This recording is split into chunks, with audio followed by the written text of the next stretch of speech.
Yo, what's happening, y'all? This is B Jizzle of the Pull Up Basketball Podcast. Welcome to the #1 LA Clipper podcast out there. We want to first give you guys a shout out, LA Clipper fan, LA Clipper Nations, for being here. Share this podcast with your family and friends. They will not be disappointed, but let's get it popping. Pull up in motorcades. I got a show today. It's all I'm trying to do. Hustle and motivate. Choppers a throwaway. Hustle the overweight. That's why they follow me, huh? They think I know the way. Cause I took control of things. Ballin' the solo way. And if you pattern my trend, I make you my protege. Slossin' that soldier race. Niggas don't know them days. Take you in back of the buildings. Make you expose your rage. Take you across the tracks. Make you explode the face. Now you official now. But you got a soul to say. I just been cooking that new. I'm about to drop in the few. Think if I call it the great, the people gon' call it the truth. I ain't really trip on the credit. I just paid all of my dues. I just respected the game. Now my name all in the news. Tripping on all of my moves. Quote me on this, got a lot more to prove. Remember I came in this bitch, fresh out the county with nothing to lose. Nothing. No. Wanna count on you, but I don't do this shit for nothing. No, not at all. You, but my money ring, that you do. Oh yeah, so I don't do this shit for nothing.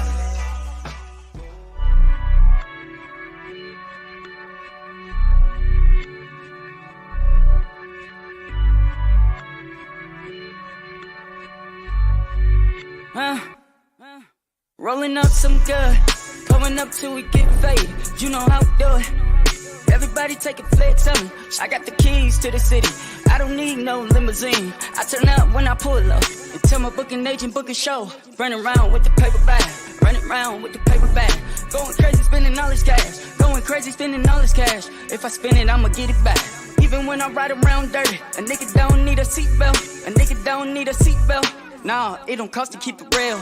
Run up, get done up. Shit can get real. Fuck around and get your ass rocked. Nigga, fuck around and take your shit. Got you asking God why. Drag your ass into an alley. Pull out aim for the target.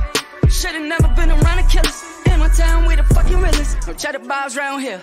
I get the spray and they gon' get down. Ski mask over my face. Catch a body in broad day. Catch a body in broad day. I got the key to the city. I got a hold of Shadiddy. Talk to that bitch in Swahili. Tattoo my name in graffiti. Whack out your hood in graffiti. Come through your hood on the weekly. None of y'all niggas can't see me. None of y'all niggas can't see me. Y'all ain't got nothing like this over there. Bunch of frontline millionaires. Bunch of self-made after Trump paid. Guess the odds really took it there. Any problem, I'ma reappear. With a squad you already fear. All this time I've been playing fair. 7 digits every single year. Niggas die, niggas disappear. Alibis, I was really there. Life a crime till I get the chair. Columbine in my trigger hair. Still I rise and I took the stairs. Feel a fire, it's a different glare. All these fights, it was never fair. Busting knuckles, still I'm swinging fears. Takes the salt inside my dripping tears. You should know I never had a fear. You should know I never had a shot, never had a chance till I took it here. Man, it's proud, but I see it clear. Strategize, I'm an engineer. Pick a side, gotta keep it there. Switching up, nigga, looking weird. I got the key to the city. I got a hold of Shadiddy. Talk to that bitch in Swahili. Tattoo my name in graffiti. Whack out your hood in graffiti. Come through your hood on the weekly. None of y'all niggas can't see me. None of y'all niggas can't see me. What's good, everybody? Welcome to the Pull Up Show. I'm your host, Mr. BJ Matthews, aka B Jizzle. Before we get started, follow us on the YouTube page, the Pull Up Basketball Podcast. Like, share, subscribe. All of our YouTube videos. Hit that like button as we come in. Hit the share, subscribe. Hit that Cash App, $ BJ Matthews, $ BJ Matthews for all this great content. As well, if you guys want to go ahead and get y'all membership badges that are available, we have 3 different options. The LA Clipper badge, the Pull Up badge, and the interview badge are all options to get your membership badges for the Pull Up Basketball family. It gives us all different types of perks. If you guys want to learn more about getting the membership badge, make sure you guys please go onto our homepage, and those will be explained in deep detail. And those are great perks that y'all can have being a part of the Pull Up Basketball family. And last but not least, if you guys do not have a Cash App, make sure you guys get your super stickers and super comments that are available. All right. Now I see that we got about, what is this, 14 people, 15 people in. We gotta get these likes up, man. Get these likes up over 15 likes so we can get more people up in here. If y'all in the comment section, let me know that y'all are in here this beautiful Saturday morning. It's gonna be a great show for y'all today, man. We're gonna talk a lot about some things with the Clippers, and we're gonna get more into that. This is salute some people into the chat. Gabe Moore said, "Hey, pull up. How you doing, bro? How you doing?" Danny Berry Sports says, "Good morning. How you doing, brother?" Purple Ginnegar 822 says, "Morning, everybody." Clip Gang, my man JM said, "Salute, pull up, and fam. Did you hear about Stephen A. Smith talking about our guy?" Yeah, we're gonna talk about that, man. That's actually what the show is gonna be about. Salute to my man, the realist was good, bro. Andrew Gutierrez was a good brother. He said salute. So if y'all are in here, make sure y'all smash that like button and let me know that y'all in here, so I can, kind of shout y'all out, because as the show is going on, I would not be able to do that as much. Let me just go ahead and get that out the way. And we got to talk a little bit about, about a number of things. One thing we need to actually talk about is more so who in the world, where do we start? If I talk a lot about what's going on with the situation, I know y'all heard about, we got to get deep into, you know what I'm saying, a number of things. And that's exactly what I'm going to do. I'm going to actually have a lot of different, videos pulled up. I'm going to have a lot of different sound bites, a lot of different articles and stuff like that. So y'all going to get a lot of information today from me about this. But as y'all can see the title, it says Stephen A. Smith has went from Kyrie Irving to Kawhi Leonard. And the reason why I say that is because Stephen A. Smith has had a lot to say about certain people, NBA players and stuff like that. And, like I said before, a lot of these, ESPN sports personalities have to, drive ratings and drive different things to continuously have y'all watch. Now, I actually know Stephen A. Smith. Stephen A. Smith is a good friend of Rob Parker, who Rob Parker mentors, and Rob Parker, as y'all know, is my mentor. And along with Chris Broussard and a lot of those people from the East Coast, y'all gotta remember Stephen A. Smith is from New York. He's from Queens, New York. Rob Parker, he's also from New York as well. Chris Broussard lives in New Jersey. A lot of them cats live in the East Coast. So they actually do have connections, as well as, they've been knowing each other for multiple years. As, sports personalities, as, sports podcasters, as black men and stuff like that. People who write news, daily news on sports, they all run the same circles.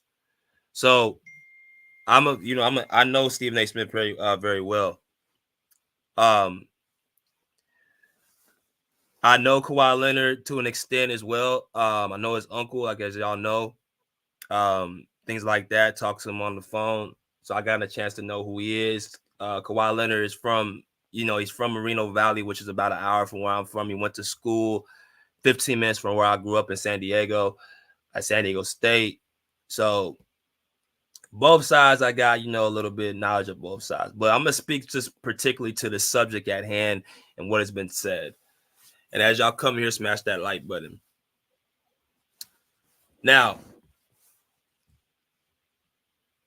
as y'all just saw at the previous image, Stephen A. Smith also is pretty close to Kyrie Irving's circle. They both being from New York as well. And y'all got to remember, Stephen A. Smith had a pretty intense tone towards Kyrie Irving just about 3 years ago. And the reason why he did is because he felt like Kyrie Irving was not coming to work, cheating the game, and using outside influences to basically distract him when it comes to his job. So as y'all can see right there, it says, I think Kyrie Irving should retire. I think he should announce his retirement today. Now, as y'all know, recently, Stephen A. Smith has changed that and put it on Kawhi Leonard. As y'all can see right here, it says Steve Ballmer, the Los Angeles Clippers, should force Kawhi Leonard to retire. All right, so there's a common correlation there. Two players who are stars, who are, one's an all-star, one's a superstar. Both Stephen A. Smith feel like they should retire. Now, you would ask yourself, why in the world would you have two stars retire? Well, that's what we're going to get into. We're going to talk a lot about what was said by Stephen A. Smith in direct fashion. Like I said, I'm going to have a lot of different, sound bites. I'm going to have a lot of different articles. I'm going to have a lot of different things breaking this down so you have a deep understanding of what's going on. So what I want to do is I want to play two separate videos. I'm gonna start off with Kyrie Irving and his direct pitch about Kyrie Irving taking out certain games and not, being available and things of that nature. It's about a 4 or 5 minute video. I kind of want y'all to sit back and relax and hear what Stephen A. Smith had to say back in 2021 about Kyrie Irving. All right, here we go.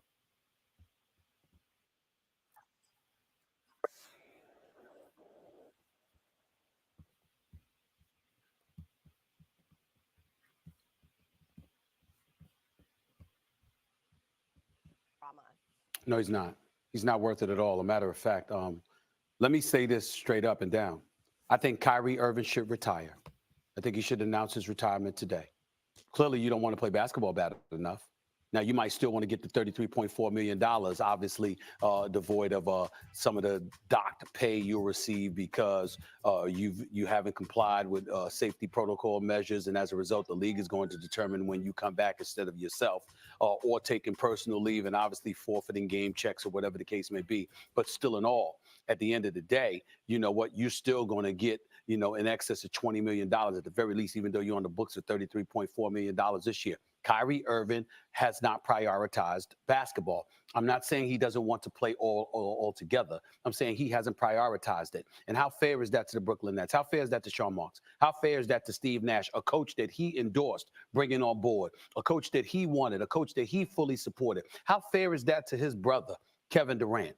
Now, we can sit up there and say what we want about Kevin Durant, temperamental and all this stuff. This brother is a superstar and answers the call the way superstars are supposed to answer the call. Whenever he can play, he does play. That's who Kevin Durant is. He loves playing the game of basketball. He can play it for a lot of money because he's so great he commands it, or he plays for free. But he'll play anywhere because that's who he is. Kyrie Irving clearly is not interested in doing that, and that's the problem. So guess what? Go ahead and retire. Go ahead and retire until you know that you're committed to playing. And the reason why I seemed a bit perturbed and a bit disgusted by all of this is because Kyrie Irving, this is what's going on right now. There's a lot of stuff that's been happening in this world over the last few months, as we all know, social justice issues and beyond, and we get that. And Kyrie Irving's heart is in the right place. He wants to do a lot of things for the community. He wants to do things to uplift the community, to address some of the concerns, the things that have ravaged our communities for many, many years. He wants to do all of that. In that regard, his heart is in the right place. He's philanthropic. He's very charitable with his time, with his donations and things of that nature. Just the other day, we saw him on the phone with some congressional figure. I don't know who it was. I'm sorry, I don't have it in front of me. But clearly trying to address some of the concerns that are ailing our society and our community. We understand that. Here's the problem that I have. He acts like he can't chew gum and walk at the same time. You can do that after you fulfill your duties or in the midst of fulfilling your duties. Just because you want to do all of those other things does not mean that you can't show up to work. And just show up and earn your paycheck. This dude signed 4 years, $141 million. Last year, he played 20 games. He made a whole bunch of noise and hoopla about how the players shouldn't participate in the bubble during the postseason. A bubble, by the way, that he wasn't going to be able to participate in because he had right shoulder surgery. But still, he was making noise. And then went against Chris Paul and the Players Association, Chris Paul, Andre Iguodala, and all of those boys without even letting them know or giving them a heads up as to what he was going to do. He just bucked the whole system and decided that he wanted to do things his way. Then he comes into this season. Now that KD is healthy, okay, he still doesn't have his legs out, his legs together or whatever. KD is still getting in the game shape. He's still getting his game back and averaging 27, 28 a game. This is who this dude is. Surreal, big time. So just elite, future Hall of Famer, two-time champion, two-time NBA Finals MVP. And we all know that the Brooklyn Nets would not have wanted Kyrie Irving had it not been for Kevin Durant. So if you're Kevin Durant, obviously you had to vouch for this brother. You had to insist on this brother being there with you. You had to want him the way Kawhi Leonard wanted Paul George. That's what you did with Kyrie Irving. And Kyrie Irving repays you and repays the Nets organization by skipping games for personal reasons. You're violating safety protocols. I know you were dancing with your sister Asia, and I get all of that, which is a beautiful, beautiful thing. But the times that we're living in, you know the last thing you need to be caught doing is being in a crowd of people without a mask on. You know that's going to raise red flags. It's going to make the NBA step in. Safety protocols and measures are going to obviously be discussed and probed, and whether or not you violated them, you know all of this stuff. You don't care. You don't mind missing games or anything. So guess what? This is what Kyrie Irving is saying. Basketball is not a priority to me. Nobody, Karis LeVert, Kevin Durant, Allen, Joe Harris, Steve Nash, Mike D'Antoni, and the rest of the coaching staff, Sean Marks, none of them deserve this. The owner, Joe Tsai, he doesn't deserve this. Nobody deserves this. Kyrie Irving, until you want to play, you should retire, forfeit every penny you make, retire, and go do what you want to do in regards to these issues that are clearly most important to you until you are ready to play. And my last point, Max, is saying this. If you know anything about Kyrie Irving, one of the people he loved, and I hate to bring this up, but it's unavoidable. One of the people he loved so dearly was the late, great Kobe Bryant. Kyrie loved this man, and he loved Kyrie, okay? This is a person that you respect and wanted to emulate. If you know anything about Kobe Bryant had a multitude of interests. He was always doing something. Missing games when healthy was not one of them. No matter what Kobe was doing, no matter what, even if he wasn't necessarily 100%, he didn't miss games. This is ridiculous. And you know what? He just needs to retire. Woo. Woo. Okay. Salute to y'all, man. Coming into the building. That was a actual long soliloquy. I know it's a little bit long. Like I told you, I'm giving y'all a lot of food. I'm feeding y'all a lot of, nuggets this morning. So y'all really sit back and enjoy the show, and y'all sit back and relax. Salute to my man, old man, pull up family. What's good? I'm gonna need you to come on today, old man, for sure. Alan NG, thanks for the super chat, brother. He said it's easy to pick on someone who don't fight back. We're gonna address that. Salute to my man, Mr. Mass. What's good, brother? How you doing? Hope you're doing well. But that was an earful. As y'all heard, Stephen A. Smith speaking on Kyrie Irving just a few years ago when he was, basically taking off time due to a lot of social issues, the vaccine, things of that nature. Kyrie Irving, from when he was looked at to what he's looked at now, is night and day. I think a lot of people forget they wanted to get this man out the league for a period of time. You had a lot of people who were very, very disgruntled with Kyrie Irving, who at one point loved him and loved his game and Uncle Drew and, who he was as a player. They wanted Kyrie Irving basically out the league. And when I say they, I say a lot of media people who did not have Kyrie Irving's best interest in his back. But now, as you guys see, he's playing basketball. A lot of people are changing their tone, including Stephen A. Smith. Now, I'm going to let y'all hear what Stephen A. Smith has said now to what he said previously 3 years ago. And as you guys can see the difference in tone on how Stephen A. Smith has chosen to go at Kyrie Irving from what it used to be. So I want y'all to kind of hear what he has to say. It's not as long. I'm going to try to keep it a little bit shorter than the last video. But I want y'all to kind of hear what Stephen A. Smith had to say. All right, here we go. Within itself. But anyway, the topic that I'm about to get into is a bit personal. It involves Kenny, my brother, my boy. Kenny Smith and I go back decades. His brother, Vincent Smith, used to train me. Lost Battalion Hall, Queens, New York, all of that stuff. I got a scholarship, basketball scholarship, because of Vincent Smith. Love him to death. but Kenny Smith and I go back that long. Last night, the TNT crew was discussing the evolution of Kyrie Irving this postseason.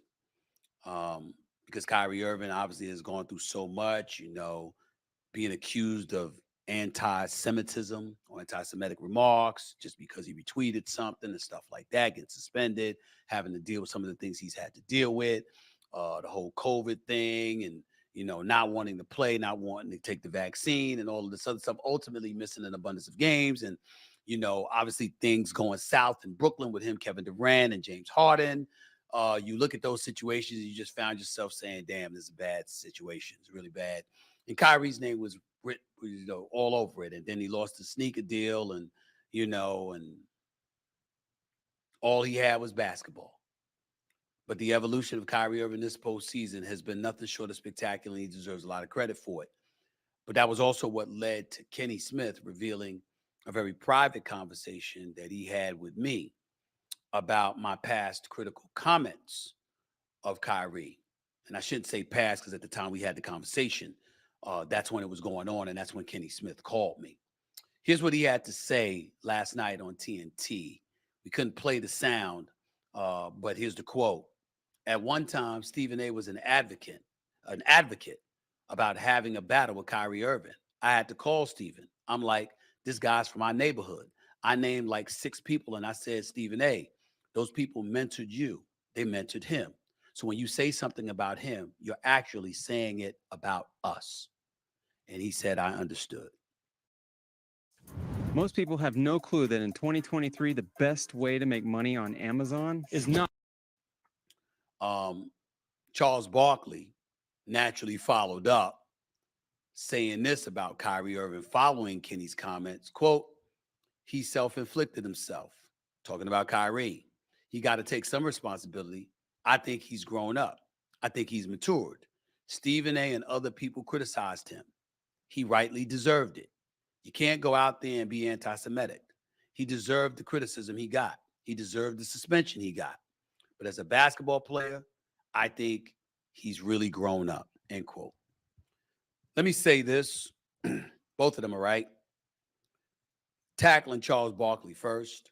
Kyrie did deserve to be criticized at the time that he was being criticized. And it's our job to tell a story. And that's what I did. When it was happening. Really quick, before I let Stephen A. continue, you understand what he said. It's our job to tell a story. I want to stop it right there real quick before I let him continue. Y'all heard what he said. He said it's our job to tell a story, right? So at the end of the day, he had to basically make sure that he got his story out about his feelings about Kyrie Irving. So I just wanted to echo that point because I've been saying that for a long time. That's what these sports personality media people do. They want to tell a story for you guys to basically gravitate towards too, so y'all can actually watch and view and take in their opinions. So that's a very, very important caveat what Stephen A. Smith said. He basically echoed the same thing I've been saying for a long time to y'all. But I want y'all to just kind of get that caveat, but give y'all a few more minutes and then we're going to get off of this. I spoke about what was happening. So Charles Barkley's right about that. But nobody's more right than my brother, Kenny Smith. Kenny Smith did call me. And when Kenny Smith called me, he spoke to me and he reminded me of guys. He mentioned 6 guys. I'll give you 3 of their names. One was Rod Strickland, former NBA player, spectacular point guard out of DePaul University and stuff like that. Rod Strickland is the godfather of Kyrie Irving. Another person was Gary Howard, Gary D. Howard to be exact, former deputy sports editor at the Philadelphia Inquirer, who was responsible for getting me there. When I was a high school reporter for the New York Daily News, he was the one responsible for getting me the college job at the Philadelphia Inquirer.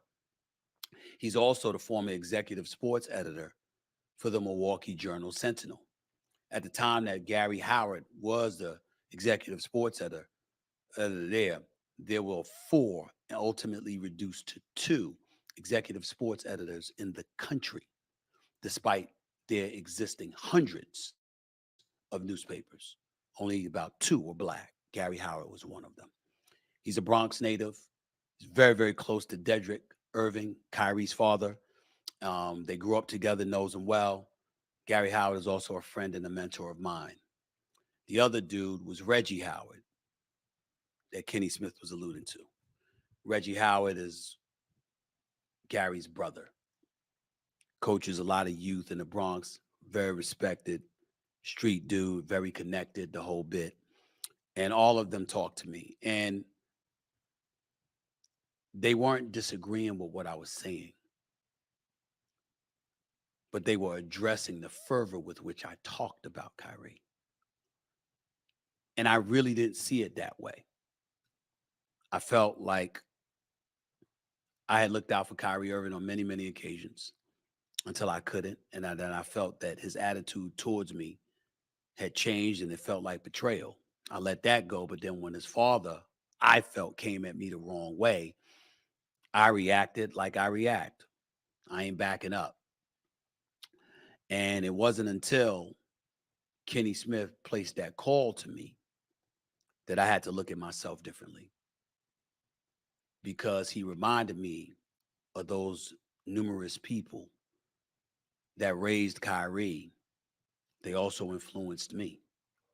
And when I talked about Kyrie in the fashion that I talked about him, it wasn't just a reflection on him, it was a reflection on them. And when I looked at it that way, it gave me cause to pause. And then I remembered having an argument on First Take on ESPN with Jay Williams. And Jay Williams wasn't even attacking what I said. He was attacking the energy and how I said it. And I thought about that. And I said, damn, he's got a point. And then I ran into Kyrie. And we were at the Crypto.com arena. And Kyrie came up behind me, touched me on the back, and said, yo, bro, at this point, it ain't even about us. It's about you and my dad and the way y'all been going at each other. And y'all got me caught in the middle of it. And when he said that to me, it hit home.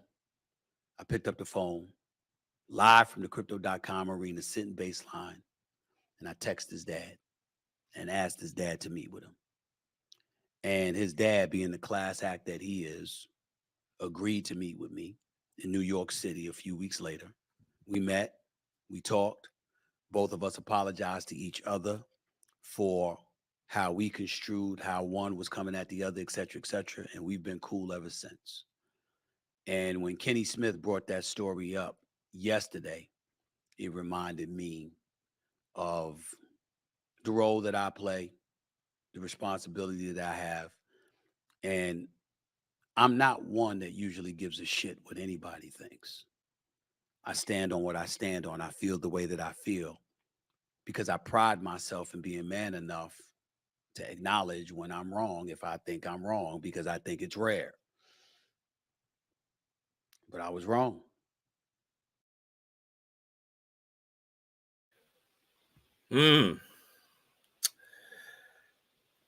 As y'all come in here, make sure y'all hit that like button, huh? Let me know that y'all in the chat. I know we got a bunch of people in the chat chatting away, so that's all good. Y'all keep chatting. Y'all keep being entertained. We gotta get these people up here, man. Hit that like button. Very important that y'all get that like button hit. So make sure y'all smash that. But what y'all just watched was a complete 360. Well, I won't say a complete 360. I would say a 180 from what Stephen A. Smith felt towards Kyrie Irving 3 years ago to what he basically expressed now. Now,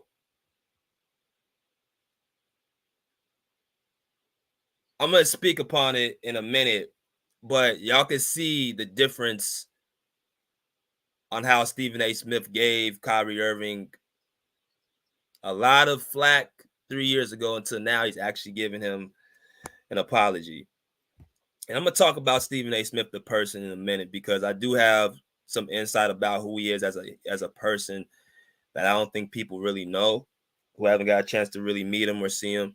I'm going to talk about that in a little bit. But I want y'all to kind of compare that to what, now the new guy that seems he's going after is Kawhi Leonard, because based off of that soundbite, based off of that video, it looks like Kyrie Irving is out of Stephen A. Smith's bad side. He said he got, seemed he got closure with his father. He seems like he has, been listened to his brother Kenny Smith about the criticism he gave Kyrie and, basically the backlash he's giving Kyrie. He's giving Kyrie credit for playing this season in the playoffs and playing throughout the season this year.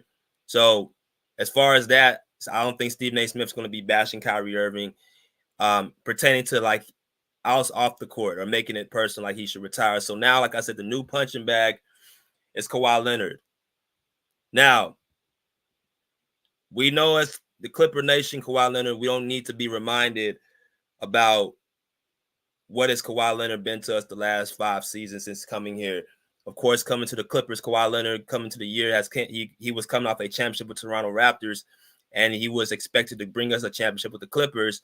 But because of injuries and because of at the wrong time that he can't control, we have not been able to deliver with a championship. He signed a 3-year, $150 million deal. So it's safe to say Kawhi Leonard is going to be here for another 3 seasons if his body upholds that amount of time. But Stephen A. Smith has taken upon himself to say some very, very controversial things about Kawhi Leonard continuously. Now, remember, this ain't the first time he's mentioned about this subject pertaining to Kawhi Leonard. Now, Kawhi Leonard and the Clippers are out of the playoffs, so you would ask yourself, how did we get to this point where Stephen A. Smith chose to talk about Kawhi Leonard, and why is it that Stephen A. Smith has such a very, very high fervor? I'm going to tell y'all after I talk a little bit about this. Like I said, I'm going to be very, very honest and fair about this because, like I said, I know both sides. I know Stephen A. Smith through Rob Parker, and I know of Kawhi because of his uncle Dennis.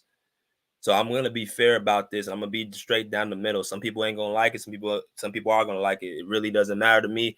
But we got to, basically call how it is, both sides.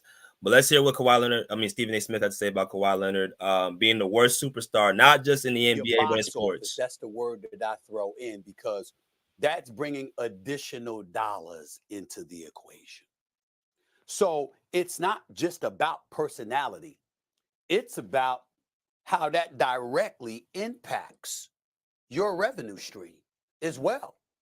I am saying to you, whatever profitability, whatever revenue stream the Clippers have created, whatever's going on with them, one could easily argue it ain't because of Kawhi Leonard, because he ain't been there to really, really produce for them.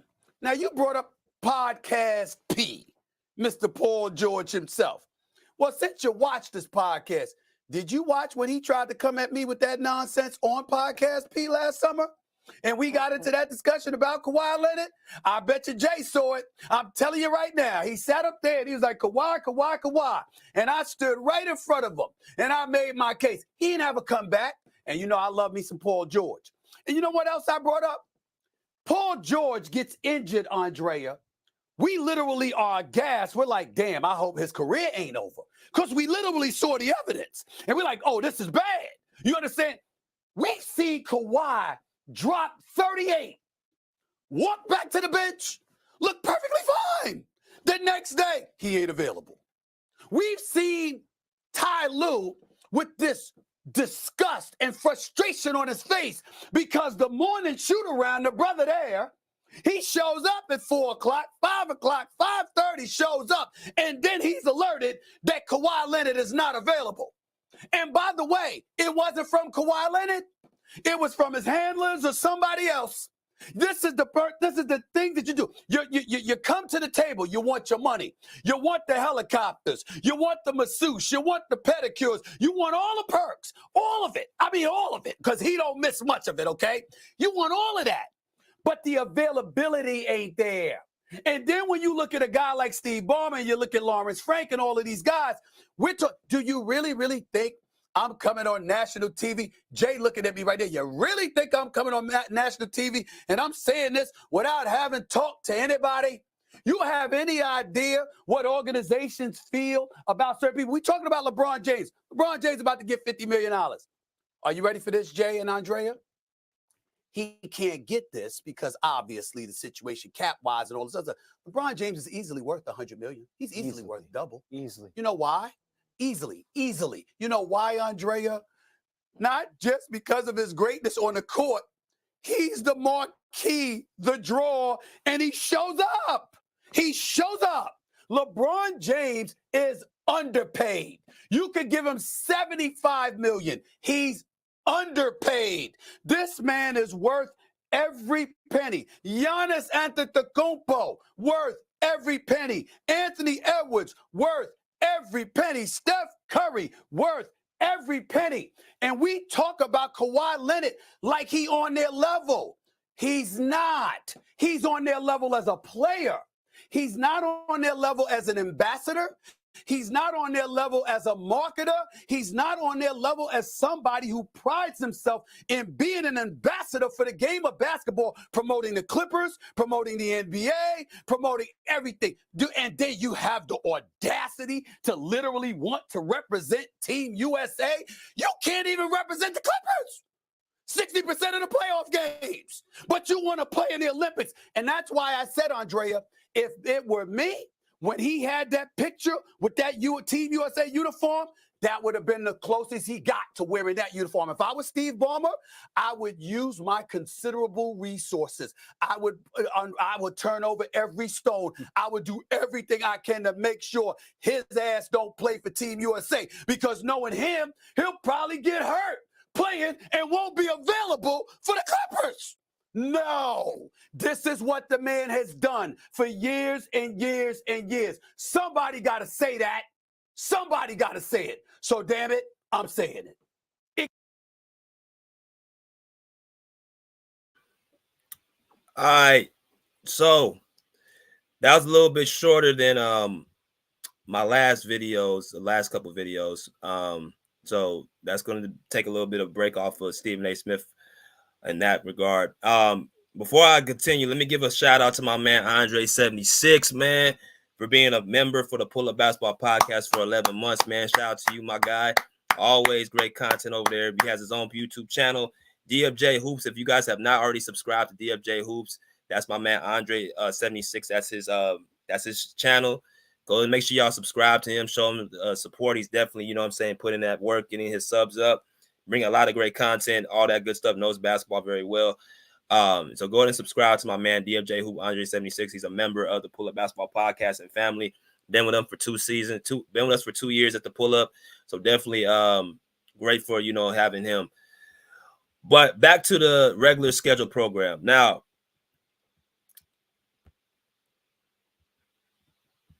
I want to bring something up real quick.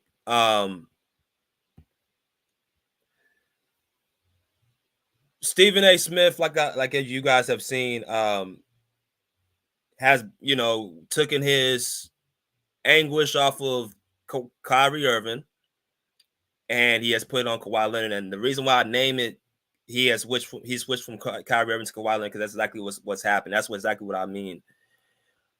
He has basically said, you know, Kawhi Leonard, he is the worst. He said he needs to retire after last year in the playoffs. To now he's saying he's the worst superstar, not just in the NBA. That was last year. Now this year he said he's the worst superstar in sports. So it's a step from what he was saying the previous year. He said a lot of stuff in that soundbite. I'm going to kind of dissect very, very quickly. And, you know, kind of, you know what I'm saying, pick stuff apart. Because like I said, I'm going to say stuff that I don't think a lot of people going to think I'm going to say, but it needs to be said at this point. But I want to talk a little bit about Stephen A. Smith, the person. So Stephen A. Smith, I saw him was at Rob Parker's event back in January at his birthday party in Vegas. Stephen A. Smith was at the party with, you know, at Rob Parker's party. Great party by the way. Great hospitality, all that stuff. It was in Vegas. And that's when I saw Stephen A. Smith back in January. I met him previously a year before that for the first time at an event, you know, for, you know, Sports Bright, for First Take, actually. And got a chance to, you know, shake his hand, all that stuff. And with Stephen A. Smith is either you love him or you hate him. You either love the fact that he's animated, that he's very, very talkative, charismatic, all that stuff on the screen, or you hate him because of the things that he says about certain people. You're really rarely in the middle when it comes to him. So for a person like that, like with me and people, I like to understand how people are and how I like to read people. I like to understand their morals and their values and their motives before I make my actual decision of they're good for me in my circle or not. Are they cool for my circle or not? Are there people that I want to really rock with or not? I like to really get in depth to how a person is before I just quote unquote, you know what I'm saying, say I can't deal with this person. I always give people an opportunity to show me who they really are. Now, it won't take me long for me to actually find out, but I'm going to give you an opportunity to see who you are. So when I hear him say stuff like this, I actually try to find out why is he so pressed on, guys basically quote unquote cheating the game and not being available and this, that, and the other, which is really the biggest thing for what I saw in those two sound bites. Stephen A. Smith seems to have a big problem with guys not showing up to work. God, you heard him on both sides with Kyrie and Kawhi Leonard. He said Kyrie Irving is making an excess of 4-year big supermax for not showing up to work. He played 20 games that season when he was still getting paid. He has a hard time understanding why Kyrie Irving was getting paid when not showing up to work. Same thing with Kawhi Leonard. He had a huge problem with Kawhi Leonard asking for the perks and asking for things that, he wants to be a superstar, but he's not showing up to work enough. So he has a big problem with people not obligating their contracts. That's the number one thing I noticed about Stephen A. Smith. So I got to ask myself and why Stephen A. Smith has such strong fervor about it, because I know certain people who say that, but it seems to really bother Stephen A. Smith for guys who don't show up to work and they still expect to get paid. So I want to show y'all a little 2-minute clip from Stephen A. Smith that kind of, I think, will put stuff in perspective of why he feels the way he feels about that certain subject, because this doesn't just come out the sky. It's not just happenstance. So I want to show y'all a little bit of a clip of, Stephen A. Smith, I think, might put that in perspective. So here we go. We all have challenges. Life spares no one from that reality. From the time we wake up in the morning, there's always something. The job, family, friends, obligations that derails our quest for peace, love, and tranquility long before we even go to bed.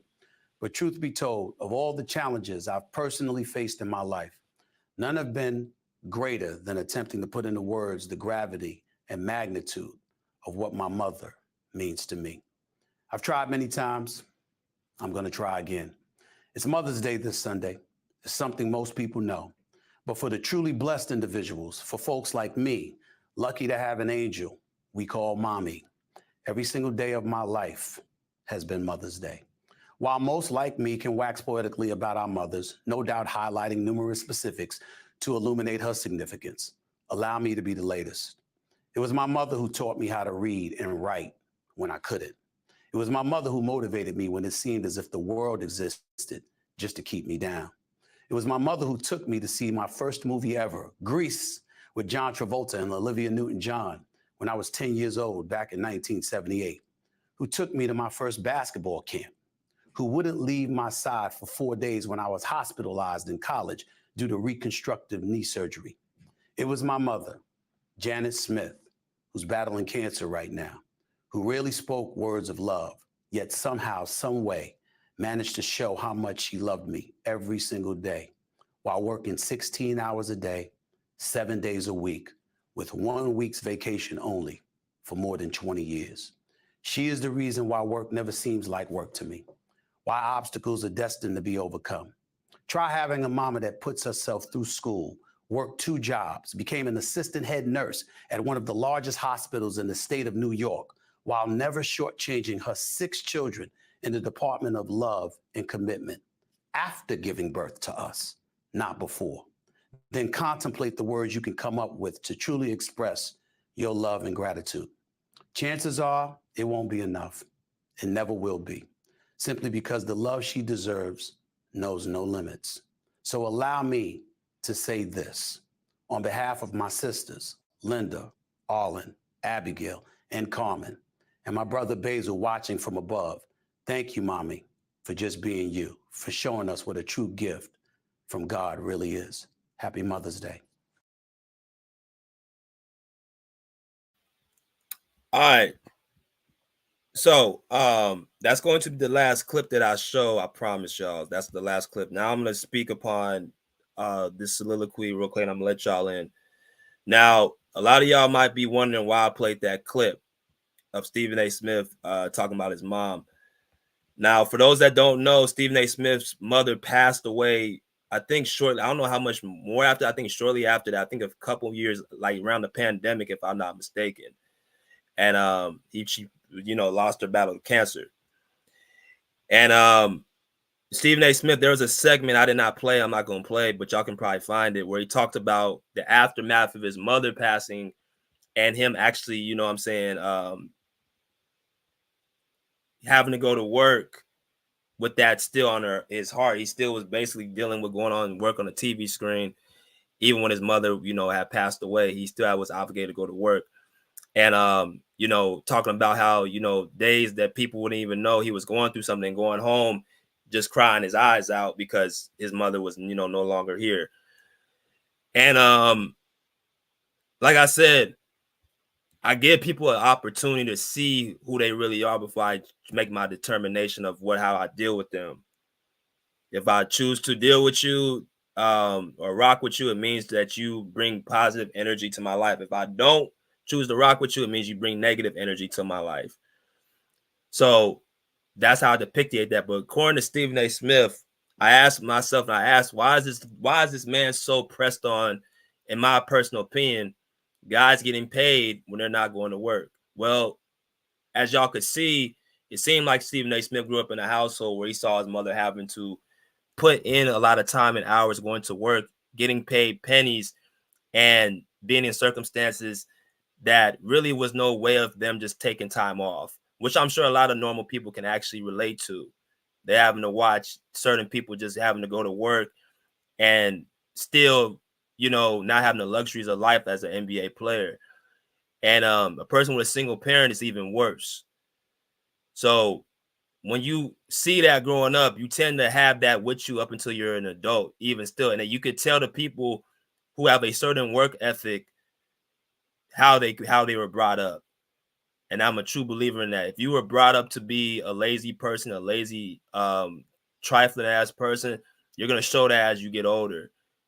If you were brought up to be a hardworking person, you're going to show that until you get older. Your morals and your values it's going to align how you are when you get older. That's just how it is. And one thing about Stephen A. Smith, I'm not going to take away, is the man goes to work. You see him do all these shows on ESPN, on television. Understand that takes a lot of his day. It takes a lot of his calendar years. He's going to make sure he shows up to work. And that was the main thing he had a problem with Kawhi Leonard and Kyrie Irving. And I can respect that because, shit, if I work my ass off and I'm doing what I'm supposed to do and I see somebody else half-assing it and he's getting the perks, of course I'm going to look at it like, well, damn, he's not even respecting his job upon it. Now, I'm going to speak upon certain things about Stephen A. Smith as well that I kind of, scratch my head about. And one of that is Stephen A. Smith's the type of person, from what I see, he likes to be acknowledged. He likes to be actually noticed, if you will. If you listen to his terminology and how he speaks, he likes to be right. He likes to be the first to get things off the chest, off the ground. He likes to be first. There's a little bit of ego. It's a little bit of a ego to him for sure. Even if you heard him talk about Kyrie Irving in that soundbite, he said, "I apologize, but it's rare that I'm wrong." The fellas did not really disagree with what I said, but they disagree with my fervor. I was wrong, and I would check myself if I'm wrong, but I'm rarely like. He's gonna always have a caveat or conjunction for attachment if it makes him feel vulnerable. If it makes him feel like he's gonna have to be vulnerable, and it makes him feel weak, if he has to completely kowtow and actually go and respond and apologize. That's something that I noticed about Stephen A. Smith as well. Instead of saying that I'm sorry and I was wrong, he has to attach that I'm rarely wrong. Well, shit, I don't know how you can sit up there and say you're rarely wrong. I mean, you can't really make that distinction because there's probably a lot of things that you don't even catch that you're wrong about.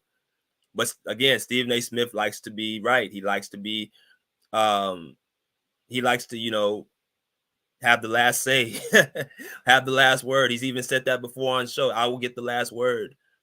You don't want to make an enemy out of me. Like, you got to pay attention how people talk, and they'll tell you who they are. Stephen A. Smith is the type of person, yes, he has a hard work ethic. He busts his ass and he earns his money. You can't take that from him. But at the end, that's the end of tucking, he has a problem with being vulnerable and actually having the awareness to actually fully commit and actually say he was wrong. Kind of a half-ass apology, if you will. So my thing is, you got to give him, at the end of the day, I'm going to be honest about that. Now, as far as the whole Kawhi Leonard thing,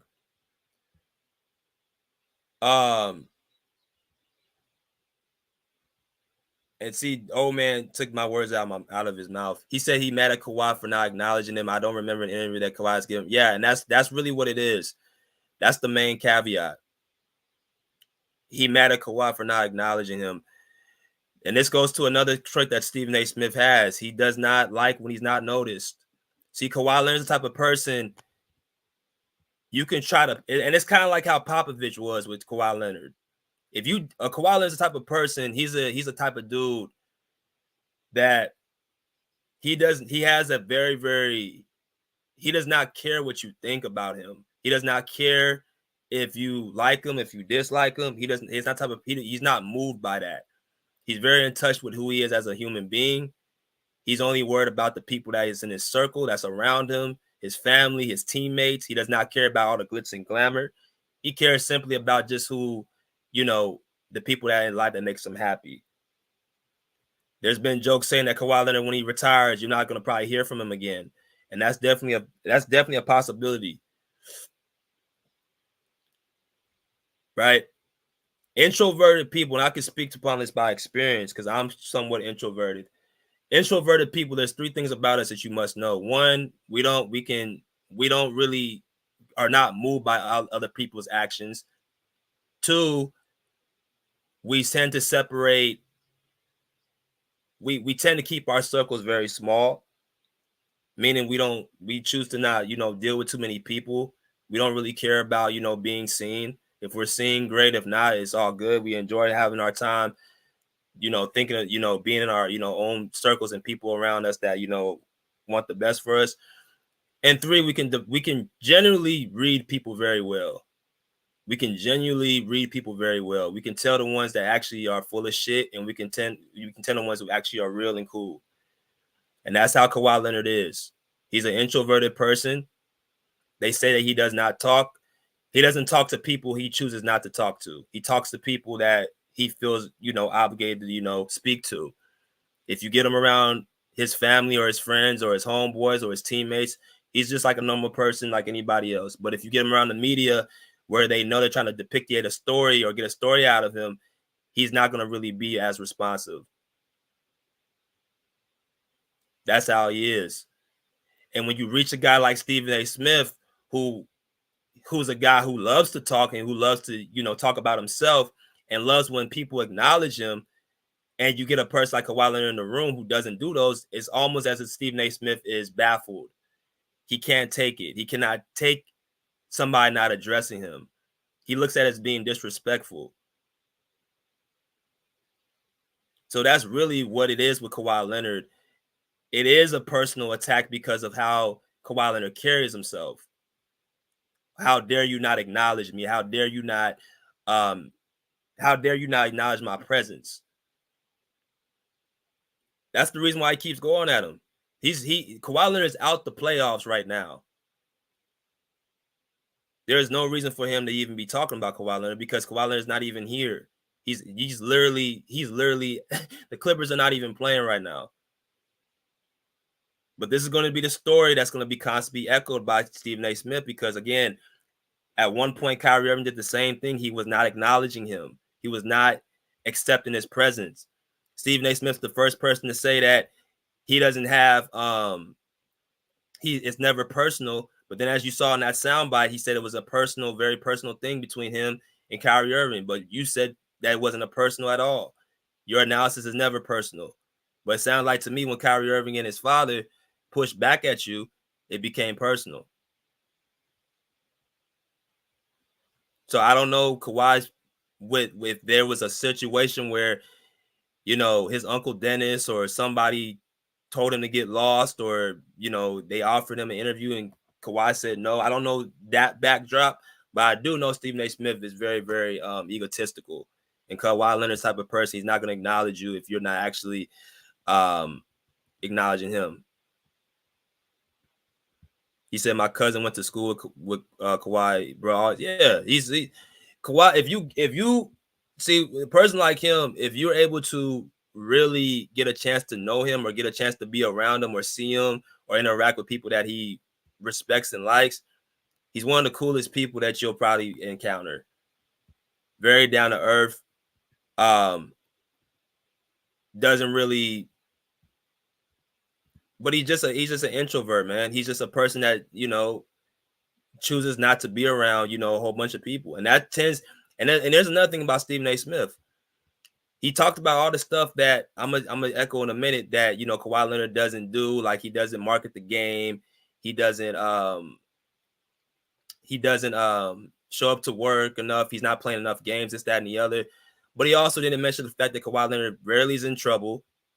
He stays out of trouble. You don't hear nothing, you know, dealing with, you know, any legal stuff when it comes to him or domestic violence, anything negative off the court. You don't hear nothing about Kawhi Leonard because he stays out of bullshit. That's really what it is.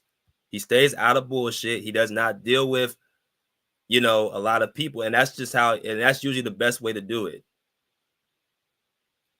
So he didn't actually mention. He actually didn't mention that part as well. I do want to say though, as far as and I'm gonna be fair. So, and I'm gonna let y'all in after this. So back to what I said about Stephen A. Smith's biggest issue. He has an issue with people not being available and still getting their money. Now I'm going to be controversial on this because it's going to be talked about.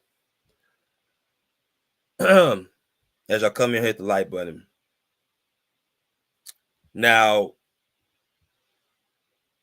in that soundbite, Stephen A. Smith spoke about Kawhi Leonard in the last 4 seasons has averaged amount of 40.3 games in the regular season.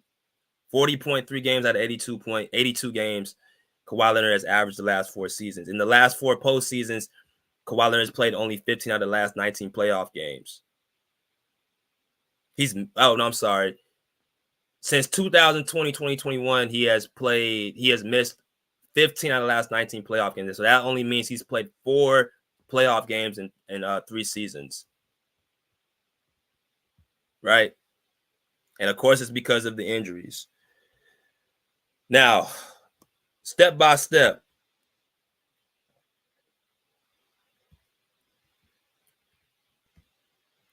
what have been the actual injuries Kawhi Leonard has dealt with these last 3 postseasons, back to back to back?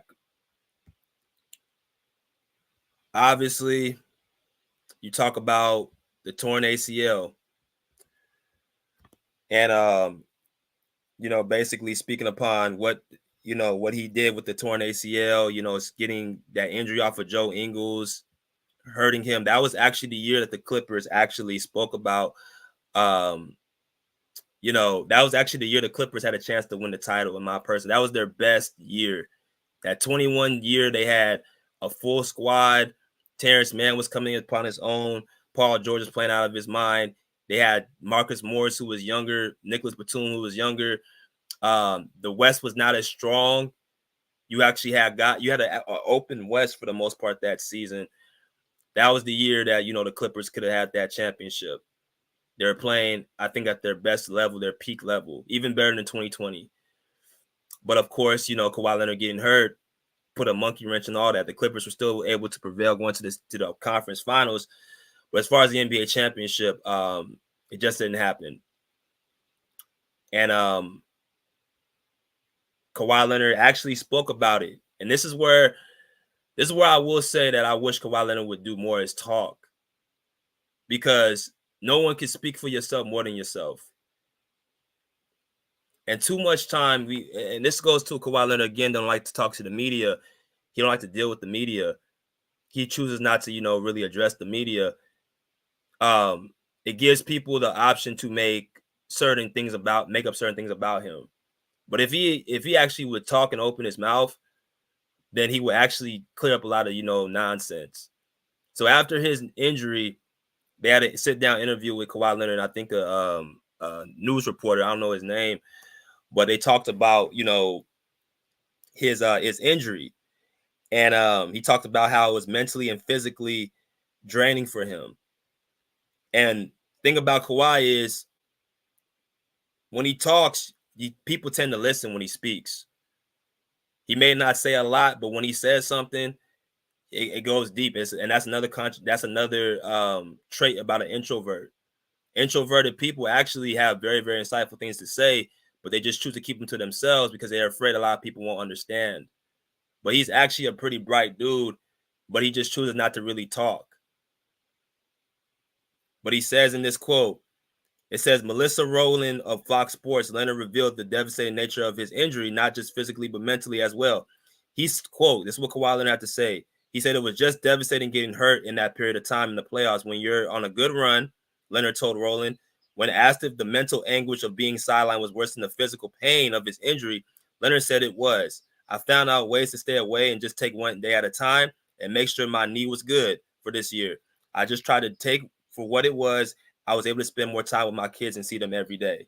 Now, a lot of people don't even know Kawhi Leonard has kids. And that's cool. He chooses to keep his personal business away from the media. But one of the criticisms I've always had about Kawhi Leonard is he can stop a lot of this unknown controversy if he just open his mouth and talk more. That right there, that is very insightful answer. Him talking about how it was a mental hold more than a physical hold. Then people could be like, oh, okay, well, damn, maybe he's not faking the injury, which Kawhi is not faking no injuries, right? He's actually really hurt. But when you hear it from the horse's mouth and they tell you that it was as mentally draining as physically draining, anybody can respect and honor that. Because he has to, take on the burden of hearing it from the outside noise and the outside media constantly criticizing him and calling him out for something that he's out of his control. But that was after his first injury, the torn ACL. Then you talk about the next year, he doesn't even come back. Right? He doesn't come back for the following year. Right? Now there was reports that he was ahead of schedule and he could be back this season. That was the report. And I'm bringing up all these articles because I'm trying to mimic what Stephen A. Smith is saying about how basically he's been hurt all these years. I'm trying to give y'all some caveat, some backdrop of where it's coming from. He missed the majority of he missed the playoffs, a certain number of playoff games in 2021. The next following year, he doesn't even play. But the problem is that you had people say that he was going to come back to play. He was ahead of schedule. He could possibly be on the court. And then it comes out after the season's over that Kawhi Leonard was never going to come back.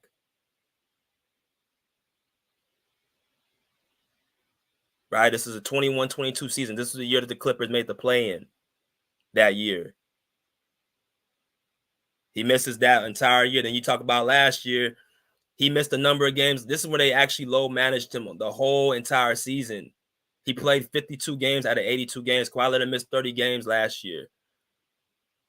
He gets hurt with a torn. See, this is where things get a little bit interesting, because now the argument is if you just low manage him and don't play him certain times, he's going to be available to play. Well, they tried that last year. He played 52 games and he still got hurt. So at this point, it's like, what else could you really do? He's literally, and again, when Stephen A. Smith says he's balling, he was balling out for games 1 and 2. He had 38 points in game 1 against the Suns, 31 points in game 2. And then you walk out and you say, damn, you feel good. And then you wake up in the morning, you see that Kawhi Leonard is out with an injury or knee inflammation. That's a disheartening situation. It's like, what the hell? The injuries that Kawhi, the worst thing about Kawhi Leonard is his injuries happen when you think everything's going well. It's kind of like a relationship. You with a girl and you think everything's going good. You think that she's basically, you know what I'm saying, likes you. She wants to, you know what I'm saying, have a future with you, this, that, and the other. And all of a sudden she pulls the rug underneath your feet and says, well, I don't want to be with you no more. I can't deal with you no more. I have a change of plans. It's not you. It's not me. And you be like, what the fuck? I thought everything was going well. That's kind of how the injuries are with Kawhi Leonard. You don't see them coming, but when they happen, they're fucking devastating. That's how it is. That's how it's been. And this last year was the worst one. The man he doesn't even have an injury. He has knee inflammation for the last part of the entire season. He's out for a month.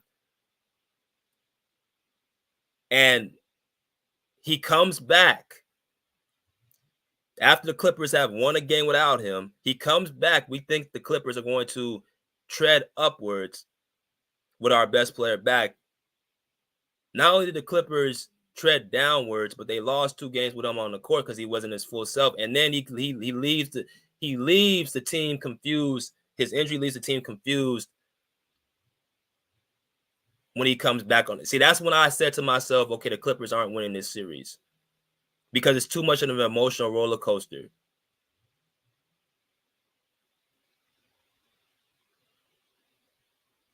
So that's 4 straight years of the man being out at the most important time of the year. Now, my final conclusion to this, Stephen A. Smith, when he brings up how he breaks your heart, how he shouldn't play for USA, how the injuries have derailed the Clippers, how, you know, the pain that the burden that he's put on, he's not wrong about any of that.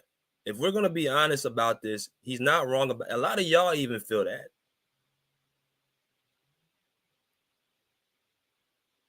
The main point of why we have not won a championship because Kawhi Leonard has not been on the court. It ain't been nothing else. There's no way that can be excused. That is the main issue. It starts, finishes, ends, begins with simply that. Yes, Giannis Antetokounmpo has been off the court for certain playoffs, but for 4 straight years, he has completed at least 2 out of 2. I think he's completed at least 2 of them. And the one he did complete, they won a championship, which was in 2021, which should have been our championship if Kawhi Leonard was playing. You can say Joel Embiid, but Joel Embiid has finished the playoffs. He finished the playoffs this year, and he finished it last year. He may have been hurt, but he finished the playoffs.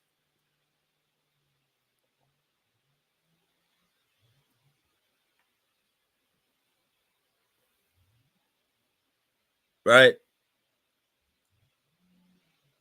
So when I hear people say, like, you know, those guys have been out, yeah, they've been out to a certain extent, but they've given their chance. They're giving their teams chances to at least win a championship. 4 out of 5 years, we haven't even got a chance to win.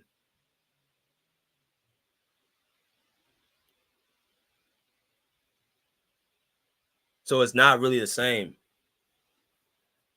the pain, the disappointment that Clipper fans have had to face with Kawhi Leonard being out is unparalleled to what anybody else's pain is, because you're talking about a guy who apparently has a condition with his knee that's not going to get better, it's going to get worse. And you have a guy who's basically wasted his prime because of injuries that are out of his control. So Stephen A. Smith is not wrong about what he was saying about Kawhi Leonard's condition. Now, what he was wrong about was he's taking it out on Kawhi Leonard because of the reason of him not being acknowledging him. That's where Stephen A. Smith is wrong about, because the guy doesn't want to acknowledge you or doesn't want to give you an interview, doesn't want to, basically acknowledge your presence. You choose to go after him personally. Now that's out of line. That's out of pocket. But to sit here and act like there's nothing going on here and everything is fine, and that this is just something that's just an everyday thing, is not. And as I look at the future right now, I don't know how it's going to look with Kawhi Leonard be on the court, because I'm hearing sometimes some people are saying that, I know people, I'm not going to name names, but, certain people don't want Kawhi Leonard playing too many games. Some people don't want him playing too many minutes. Some people don't want him playing, coming off the bench and things of that nature. Well, shit, if that's the case, I got to ask y'all the question, what is Kawhi Leonard good for if he can't even be himself? You want him to be basically a role player? We're not going to win like that. And if we're not going to win like that, that's a very, very tough thing to swallow for 5 straight years. You've invested this amount of money into this man for him to now be from a superstar, to a part-time star, to back to a superstar again, to now he's back to a role player. The emotional back and forth, the emotional roller coaster is what has been dealt with the last 4 years. And I'm not so sure. I don't know how it's going to be.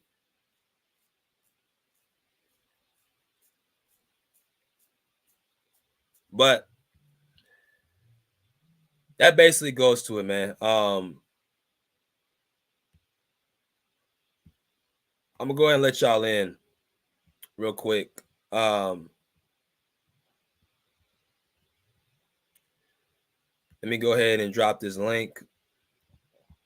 I know y'all going to have a lot to say about it. But like I said,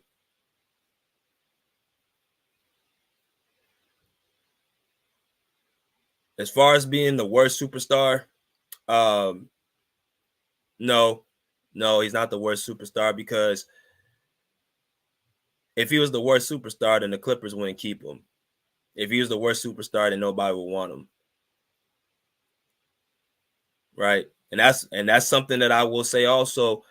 If Kawhi Leonard if it's known that Kawhi Leonard can't even be himself, I wouldn't be opposed to trading him. Because it's not fair to the rest of the team that they have to continuously wait and hope that this man's going to possibly be on the court.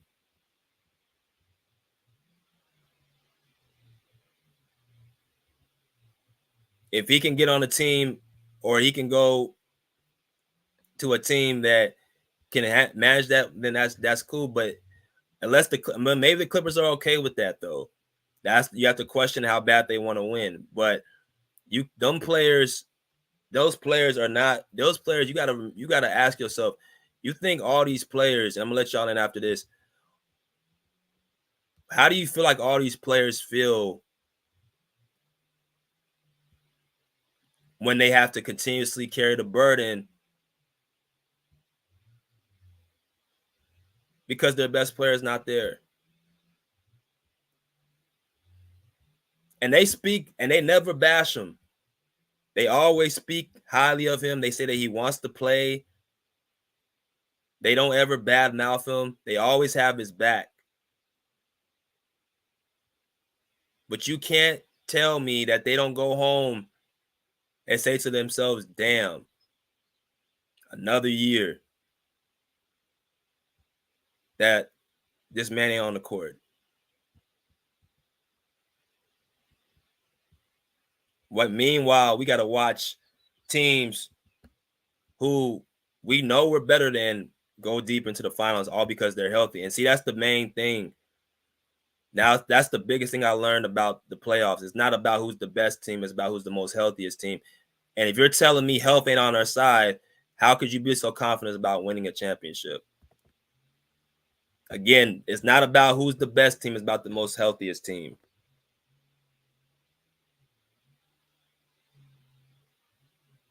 So I know it's a little bit long, but I'm gonna go ahead and let y'all in.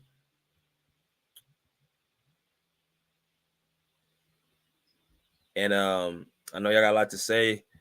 I'm not gonna say too much. I'm only gonna be here for a couple hours, and then I'm gonna get off here, and then we're gonna go ahead and I gotta get some stuff done. But I'm gonna let y'all come in. Cook, what's good, Mass? What's good, brother? What up, BJ? How you doing, bro? I'm always good. Always good to hear from you, bro. Oh, yeah, for sure, man. No, I mean, I tend to agree with you a little bit. I don't think Kawhi is the worst superstar. I put that on Tracy McGrady. I think Tracy McGrady is one of the most failed superstars. I think Kawhi's situation is just unfortunate. You know, it's not like his game, let him down. I mean, when he's on the court, I mean, we know what he is and what he can do. And so I just think his situation is unfortunate. And I think you're right too, man. I think the Clipper fans, players, coaches, teammates, bro, I mean, at home when they pillow talking to the wives or girlfriends or family. Yeah, I mean, these conversations are being had behind the scenes. Do they respect Kawhi? Yeah, but they're still human. I mean, I can imagine them saying, damn, Kawhi ain't playing. Here we go again. I mean, sometimes when Ty Lue's at the podium, he wears his frustration on his sleeves. Like, you can see the emotion. So I can only imagine what he's talking about with the other coaches, Brian, the other assistant coaches, Dante, behind the scenes. So, yeah, I mean, I think everybody's frustrated. I think the ownership is frustrated. Lawrence Frank, Steve Ballmer, and the list goes on and on. And I think Kawhi Leonard's frustrated, right, behind the scenes. I know at times he's nonchalant. He's very cool, calm, and collective, and he may seem like he doesn't care, but I don't buy that for 1 second. I think Kawhi wants to be out there. I think he wants to help the Clippers, and I think he goes home and he's frustrated. I think he was frustrated, after these playoffs. I think Paul George is frustrated, right? I mean, you look at him at the podium, you saw Terrence Mann, down there in tears and just angry after they got blown out in Game 6 in Dallas. And so, yeah, these guys care, man. I mean, they're human, I mean, you've been around it. I mean, people think these guys are just superheroes and they ain't got no emotions and they can just, just continue life and it is what it is. No, these guys got kids, family. They talk. I mean, they're just like me and you. I didn't seen it, heard it, been around it. I've heard conversations. I mean, trust me, they talk. And some of the same things we say, I've heard NBA players say and more. And so it's frustrating, but no, he's not the most, he's not the worst superstar, bro. I can't put that on him because he has a championship. He has 2 championships, 2 Finals MVPs. I look at guys like Tracy McGrady, his game didn't get it done. T-Mac, right? So T-Mac comes to mind, T-Mac never even got out the first round, so no, I mean, I don't think Kawhi is the worst superstar at all. He's just been unfortunate these last 4 or 5 years with injuries at the wrong time. So I'm not going to be long-winded, I mean, so yeah, that's my response on that, bro. Oh, all good, brother. All good. Let me go to my man JM. What's good, brother? JM. You on mute, JM? Yeah. I'll salute to everybody. Salute to you, BJ. Salute to Ma. Salute to the realness.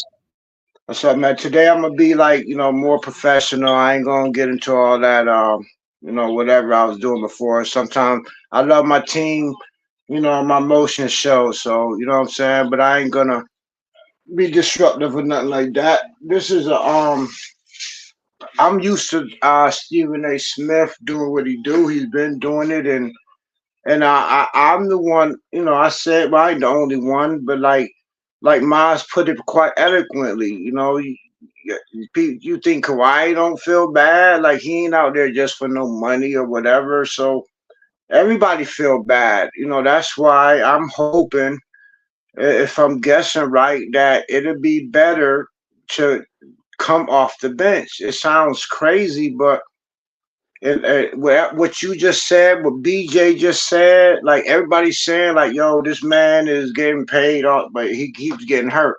That's something you can't predict. It happens. So, the sacrifice for everybody, like, is really the pressure on, is really on. If Kawhi does decide to come off the bench, that gives our other players a chance to stand up. Like, I'm not a believer in all of our other players going home with their head down because one man got hurt. Like, that means you don't think you're nothing, right? So I'm hoping all our other players be like, yo, we could go ahead and be our stars. Like, we shouldn't be dependent on one player to start with. That's never been a good formula. So if he comes off the bench, it will anyway. Our whole philosophy of next man up, all of that. All right. So if you're still worried about this one player, then that takes away from next man up mentality, right? You shouldn't. But I understand they mad and frustrated, but at the same time, it should energize them to say, I could be that man. I could be the man. I could be the man. Not be like, okay, he hurt, so we about to lose. That is bad teaching. That's bad for people skills and everything. Everybody got to be a leader. It's a rough situation, but back to Stephen A. Like I said, I'm used to all of that. That doesn't even surprise me what he's doing. Him and Kawhi and Kyrie, believe it or not, are the two people who told LeBron, nah. Lakers could have got Kyrie. Kyrie actually turned him down. I don't want to play with LeBron. I've been through it. You know what I'm saying? So these two people is in Stephen A. mouth for a behind the scenes reason. Kyrie doing great. He helping the Mavs, which I picked the Mavs to beat the Wolves, and I'm gonna pick them to win the ring only because anyway. So I'm not gonna get into all of that. And Kawhi told him, "Now I'm good."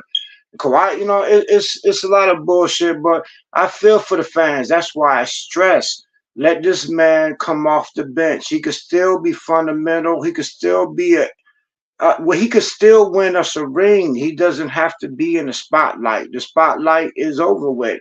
And actually, he never wanted to be in the spotlight in the first place. Like, they put him on the news. He just been chilling, mind his own business. Like BJ said, an introvert, you don't want to be in the spotlight. You just want to come there, do your job, help everybody else, and win and go home. You don't even want the praise.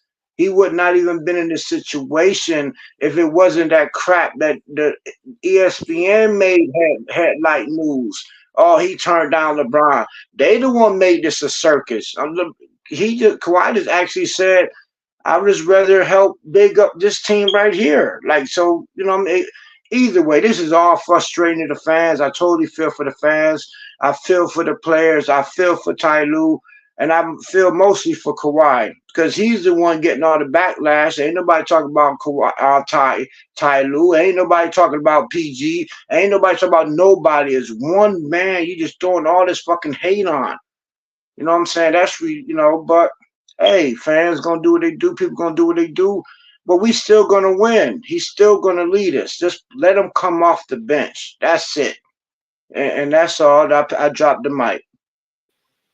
All right, y'all. And make sure y'all come in here and smash this like button. And make sure y'all have make sure y'all come. Hold on. Max Camper, Rob Parker, don't deal with him. That's a lie. He was just with him at his party. I was out there. So he still deals with him. I decided to put that out there. Let me go to Sean real quick. What's good, my man, Sean? What's good, man? What's good, Monty? Good, JM. What up, Thomas? What's good? What's good, man? What up, Thomas? Yeah, I ain't watched. The first and foremost, y'all can't put no stock in what you watch on TV. I said it in the comments. I stopped watching those guys long ago, right? Especially Stephen A. I saw Stephen A. getting sensitive, and that's why he left Skip, because Skip was tearing his ass a new asshole in all their predictions, and he owed Skip like 900 million cases of Diet Mountain Dew, so did Shannon Sharp. A lot of people don't realize that. All they just see is the motherfuckers talk. They ain't even paying attention to it. Skip just tearing his ass up. Well, who has all the insight on Kawhi? Skip. So now that's just a double whammy that Stephen A. is got to deal with this shit, right? He getting his ass tore up by Skip, and then now Kawhi, like you said, he don't deal with Stephen A. He deals with Skip. That's why Skip always has overrides, Wojciechowski, and all, all the other guys, right? Because fucking Skip has the insight. He's always has. Is he ever gonna miss? Yeah, he's gonna miss sometimes, but majority rules. Hell, I miss sometimes, but majority rules, like that's just part of predicting. You're gonna miss some predictions. So it's fuck Stephen A. Smith. He's a fucking clown. He's a crybaby. He reminds me of Luka Doncic, loud and cry all the fucking time. But that's just what the hell Stephen does. So what he says is kind of it's always been irrelevant to me. I don't watch his shows. I don't watch his YouTube. I don't watch nothing that man do. I don't even watch Skip and all them no more, because you got to remember, they're entertainers, right? They get paid to speak whatever it speaks, as long as it draws attention and views to the show. That you got to remember, they get paid to do a job. We go to work, we get paid to do a job. None of y'all want to wake up at 6, 7, 8 in the morning to go work for somebody else. None of y'all want to do that. That's why if you want to be an entrepreneur, you want to be a business owner, you want to run your own shit, because you don't want to answer to them, right? So yeah, Stephen A.'s a clown. He's always been a clown. And shit, Kyrie stood on business. I thought Kyrie was kind of being a crybaby when he first started that shit. But after watching the whole thing play out and watch it finish, Kyrie said what he said. He meant what he said. He stood on what he said. He never changed up because somebody viewed him. That's what makes you a man. And what makes you a man is when everybody is hating on you. Are you gonna change? Or you gonna be who you are and stand on your business? Kyrie stood on business, and my motherfucker said, I ain't playing, I ain't fucking playing. He meant that shit. So, Steven's just jealous, man, that this Skip's got the pool, and that's just all that shit boils down to. But as far as Kawhi goes, playing ball, they hitched their wagon to a man who said he was playing pain-free, so you can't necessarily blame him. Because I don't think he went to the management and said, hey, I'm playing pain-free for the first time since 2017. Because he was worried about a contract. Hell, that was 6 months or a year. Not a year, because the season ain't a year long, but, it was a long time when that man said, I'm playing pain-free. That's why they hitched the wagon. They hitched the wagon because they thought he was going to play. And like JM said, Matt said it too. Man, this shit is just fucking bad time. It's unfortunate. I mean, it sucks. Even the ACL injury, when he popped it, if he'd have popped it 60 days earlier, he'd have been back for that next playoffs that following year. He was almost made it back. He actually said if they made it to the finals, he might try to give it a go. Now, whether he did or not is different, but the fact that he was even that close to playing means if that bitch would have popped 60 days earlier, he'd have been back in those playoffs. So the timing is bad. The man, but I think the Clippers really need to. They really gotta consider making some boss moves, and think about, do they need to come up with a number one? And JM kind of got the same idea I got. I wasn't thinking about putting him on the bench to play like Manu Ginobili, because Manu played like 30-something minutes. He still was playing all the minutes, but he came off the bench, right? But I definitely have the same mindset as JM. Is at this point, I never thought we'd see the day where he just hurt every year in the playoffs. But at this point, he's more of a luxury piece, like JM said. they gotta sit back and think, man, before they start hitching all this money to these guys on the decline, on the back nine. Maybe Kawhi needs to become a luxury piece, the X factor of the championship, not the number one. Okay, he's got to average 30 and guard the best player. I don't think they can do that. But like you said, BJ, earlier, they tried everything. All the fans bitching, whining, and crying because he was load managing. Well, bitch, he won the year he won the ring. He load managed. But you got fans still bitching, whining, and crying. So he comes out this year, he plays all the games, and he gets inflammation. So now you bitching, whining, and crying again. That's why JM tells you all the time, stop. Even though he puts his little twang on it, stop crying. Stop fucking crying. Y'all cried about this, but what y'all cried about is how he won the fucking championship. He didn't win the championship by not low managing. He won the championship low managing. So Kawhi has tried everything there is to do. The Clippers tried it. They tried to play it. They tried not playing. They tried to low man. They tried it all. And the timing, like you said, BJ, the timing it's just a tough pill to swallow. And that's my favorite player. I believe he's the best two-way player in the game when healthy. I believe he's the X factor. Dallas is sitting home on the couch if Kawhi's playing healthy right now for the whole series. They're not even in the NBA Finals, but shout out to their fans who loyal to the pull-up, who root for the Mavs. Shout out to, congratulations to y'all for making it. We all shit talk, but when it's time to get show love, hey, shout out to them.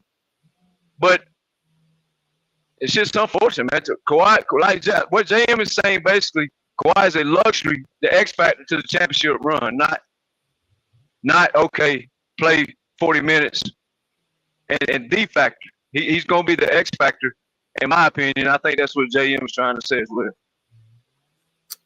Okay. Let me go to Monty real quick. Let y'all go. And what's good, Monty? Yo, you can hear me? Yeah. What's good, brother? What's up, panel? What's up, Thomas? What's up, y'all? What up, Monty? What up, Monty? What's up, y'all? Hey, I'm gonna be honest. I got a couple things to say. You know what I'm saying? Y'all already know how I am. When I get on the panel, y'all know how I am. But I'm gonna be honest. I agree with Stephen A. I'm not gonna lie to y'all. I watch Stephen A. from time to time. Sometimes I don't. Sometimes I feel like he be going overboard. But Stephen A., he's not lying of what he's saying. You know what I'm saying? I mean, when you have a superstar and he's your franchise player, you're thinking that he's gonna help take you to that promised land. Well, Kawhi Leonard hasn't done that for the past 4 years. He's getting hurt around the same time. It's not bad timing. It's not a coincidence. This is just what goes on with Kawhi Leonard. And this is the point in time in his career. And like BJ said, he's wasted 4 years of his prime. Kawhi Leonard, to me, is still in his prime and when healthy. He was in the MVP conversation this year. So as far as, Stephen A., I don't feel like he's hating on him. That's not what I don't think he's hating. I think he's giving constructive criticism, and with Stephen A.'s job, that's what he's supposed to do when it comes to these players. He's not lying. Like Kawhi, he never talks to the media. He doesn't market the NBA. He's right about that, even though I don't think Kawhi necessarily has to do that as a superstar, because he's kind of sort of like Tim Duncan. Tim Duncan wasn't a person that always speak all the time, or he was going to show you through his play, and I feel like that's what Kawhi do. You know what I'm saying? But I do feel like this is something that happens every year, and it needs to stop going into this year. And Kawhi Leonard, he's too good to come off the bench. You know what I'm saying? You understand what I'm saying? That's not somebody that you just scared. Oh, we so scared he's going to get injured. We just going to let him come off the bench. He can get injured coming off the bench. Kawhi Leonard is a top 5 player when healthy. Point blank, period. I don't give a fuck what nobody say. I don't care what you say. When he's healthy, he's a top 5 player. And he's a player that can lead you to the promised land. But we're not going to keep going off this Toronto Raptor championship because KD got hurt, Klay Thompson got hurt. He won. Okay, cool. But we want to know what he does, what he's going to do now. But if Kawhi is gonna, like I said the last episode, BJ, if he's gonna continue to be hurt, if his knee is not if he's not gonna get healthy and it's not gonna get worked on, he need to call LeBron for his doctor. He do. He need to see what's going on. So if he's not gonna be healthy, like I said, break it up. But if he's gonna be healthy, we need to stay together. We was one of the top 4 teams in the West last year. So I don't understand why we won't run it back. We need to run it back because we still have that puncher's chance. I want everybody to understand that. You know what I'm saying? When Kawhi Leonard is healthy, Paul George is healthy, James Harden healthy, and Russell Westbrook is healthy, we have a chance. Point blank, period. Dallas would not be in the championship right now. You know what I'm saying? We have the chance to be in that conversation, but everybody got to believe, and Kawhi got to come back healthy. And Kawhi, he does need to start talking to the media. I do think so, because he's been hurt for the past 4 years. He need to say something. He need to take some type of narrative off his name, and the only way he can change the narrative is by being healthy and taking us to a championship. Point blank, period. And that's exactly what Kyrie Irving is doing, and that's why I respect Kyrie Irving. Kyrie Irving, because he's changing the narrative this season. You know what I'm saying? So that's all I think about it. I don't think that we need to go extra overboard or anything like that. Stephen A, he's going to be Stephen A, but let's not call him a hater for him doing his job. You know what I'm saying? Nobody believes Skip Bayless. Come on now. His show is dying. Come on, Simon. Stop that. You know what I'm saying? If Kawhi is reporting to Skip Bayless, that's the wrong person he need to be reporting to. He need to be reporting to the Los Angeles Clippers. Point blank, period. That's who he need to be talking to.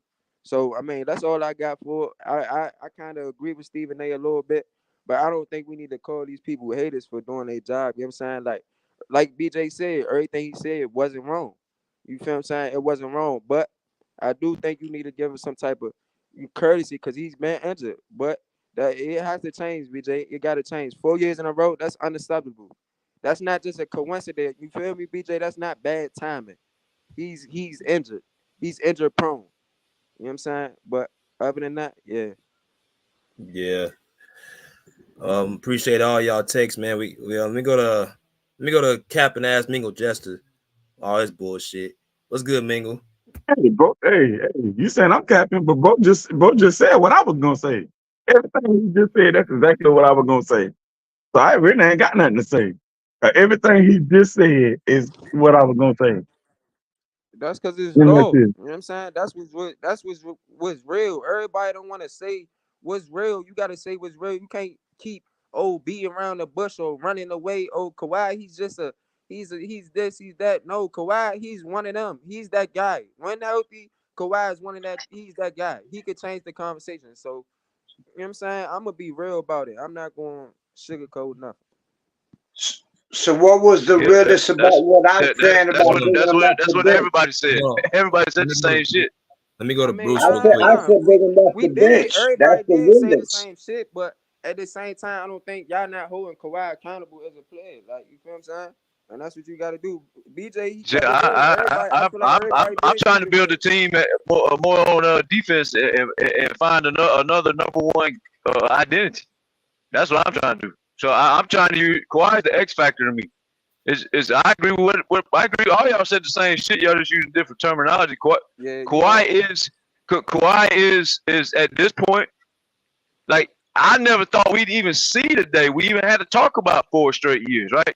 That's unreal. Like Monty said, that's unrealistic talk.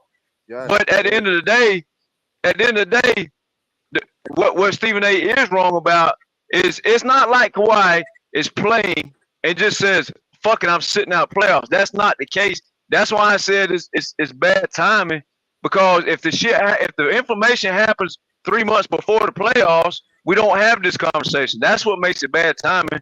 And Kawhi's not sitting out just to fucking sit out and go to the club. He takes his fucking shirt off, no homo, pause. He takes his fucking shirt off. The dude is one of the most ripped dudes in the fucking league, right? So and BJ said that he heard from the inside sources, the man, they think he might actually be working out too fucking hard.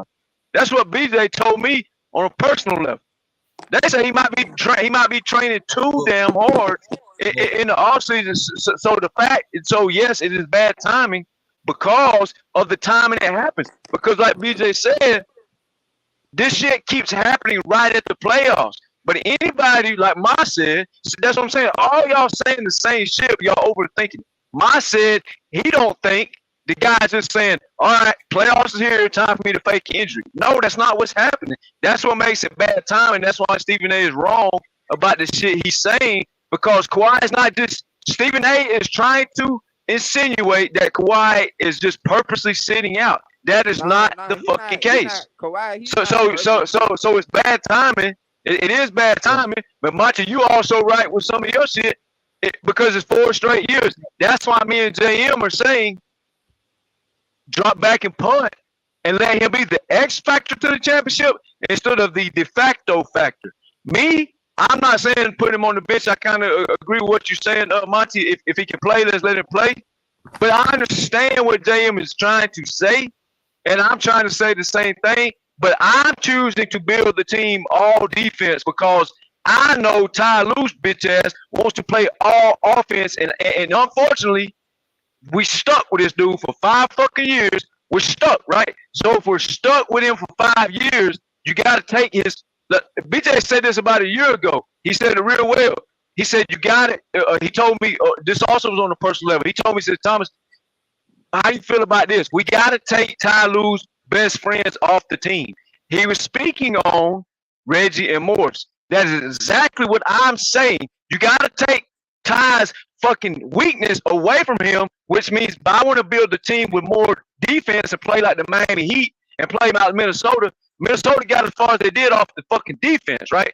They had a score, but the score wasn't always a fucking score. They still would advance because they played motherfucking defense. So I want to take Ty Lue's flaw away from him, and JM is kind of got a point too.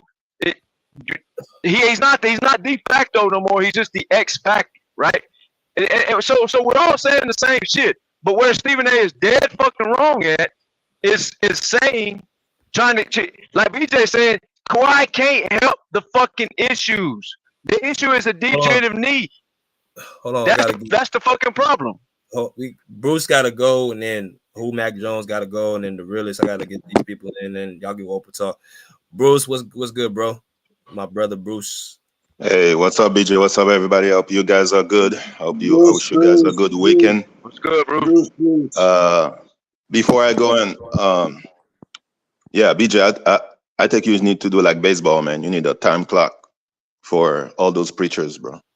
You know, I mean, yeah, okay.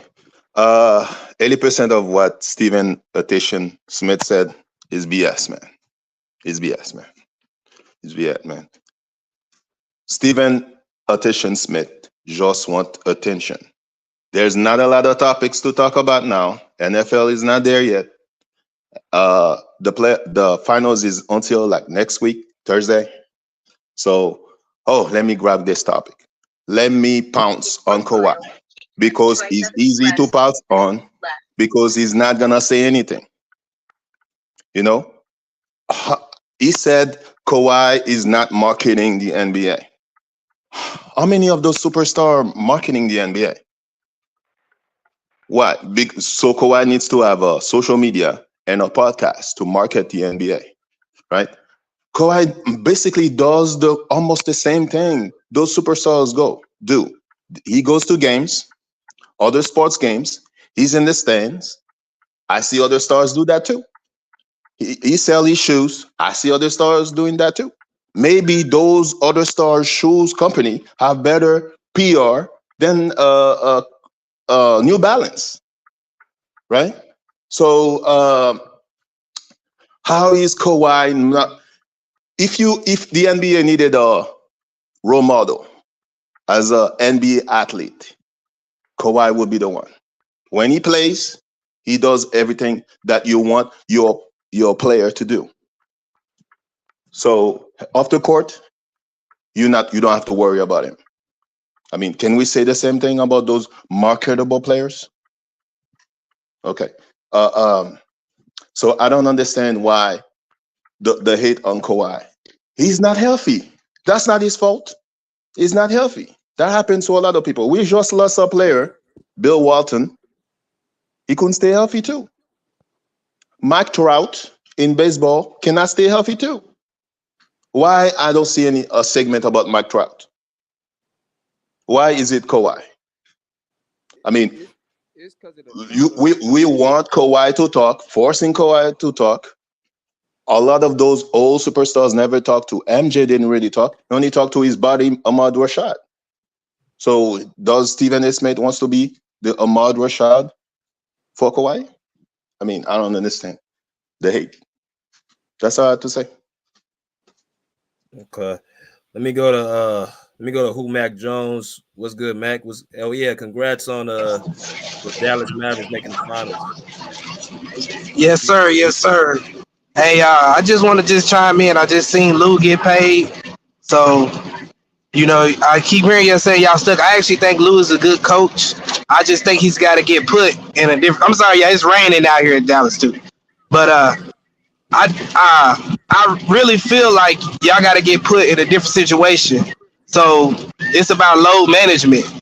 Now, everybody was like, Minnesota's going to beat Dallas, but they only played Kyrie and Luka one time during the season because we kept Kyrie on the sideline when he was injured or nicked up, and we kept Luka on the sideline. So Lou, what y'all have to see is Lou got to do a better job coaching without the superstars.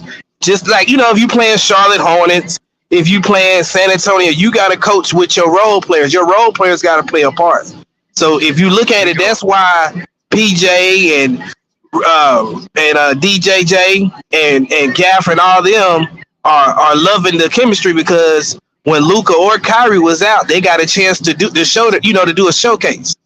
So if you look at it, Tim Hardaway was starting most of the season, and now we got him on the bench because, you know, he's doing too much bonehead moves in the playoffs. But all I'm just saying is that Lou has to get put in a situation where his role players got to play a role. It's about load management, and that's what Kidd said, man. I just need, like they interviewed him doing this, he said, I just need to get my superstars ready for the playoffs. So it's no need to keep playing Kawhi when y'all playing Charlotte. No need to play Kawhi. You know, even Popovich did this. If y'all know, look back, remember Tim Duncan used to sit, Tony Parker used to sit, he would have those role players step up. Lou has to have those role players step up. And once those role players step, which y'all say y'all can, y'all describe them all the time. Y'all talk from Terrence Mann all the way to Zubac.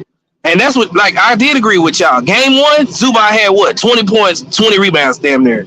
And then the next game, he went away from him. So that's something he's going to have to get tough as a coach. And saying, hey, man, I'm going to keep with these role players. You keep rolling with the role players until they fail.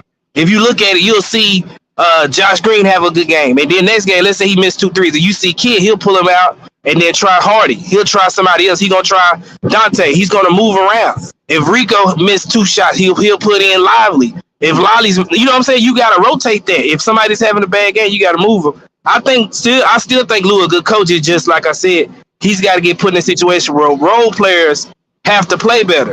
And then he has to put them in the right position to win. And I ain't gonna lie to you, y'all still need a big. If y'all had one more big man, I'm telling you, it would be a wrap. But that's all I got, man. Good show. Okay. Good shit, Matt. Let me go to my man. Great take. Let me go to my man, the realist. What's good, the realist? What's good, y'all?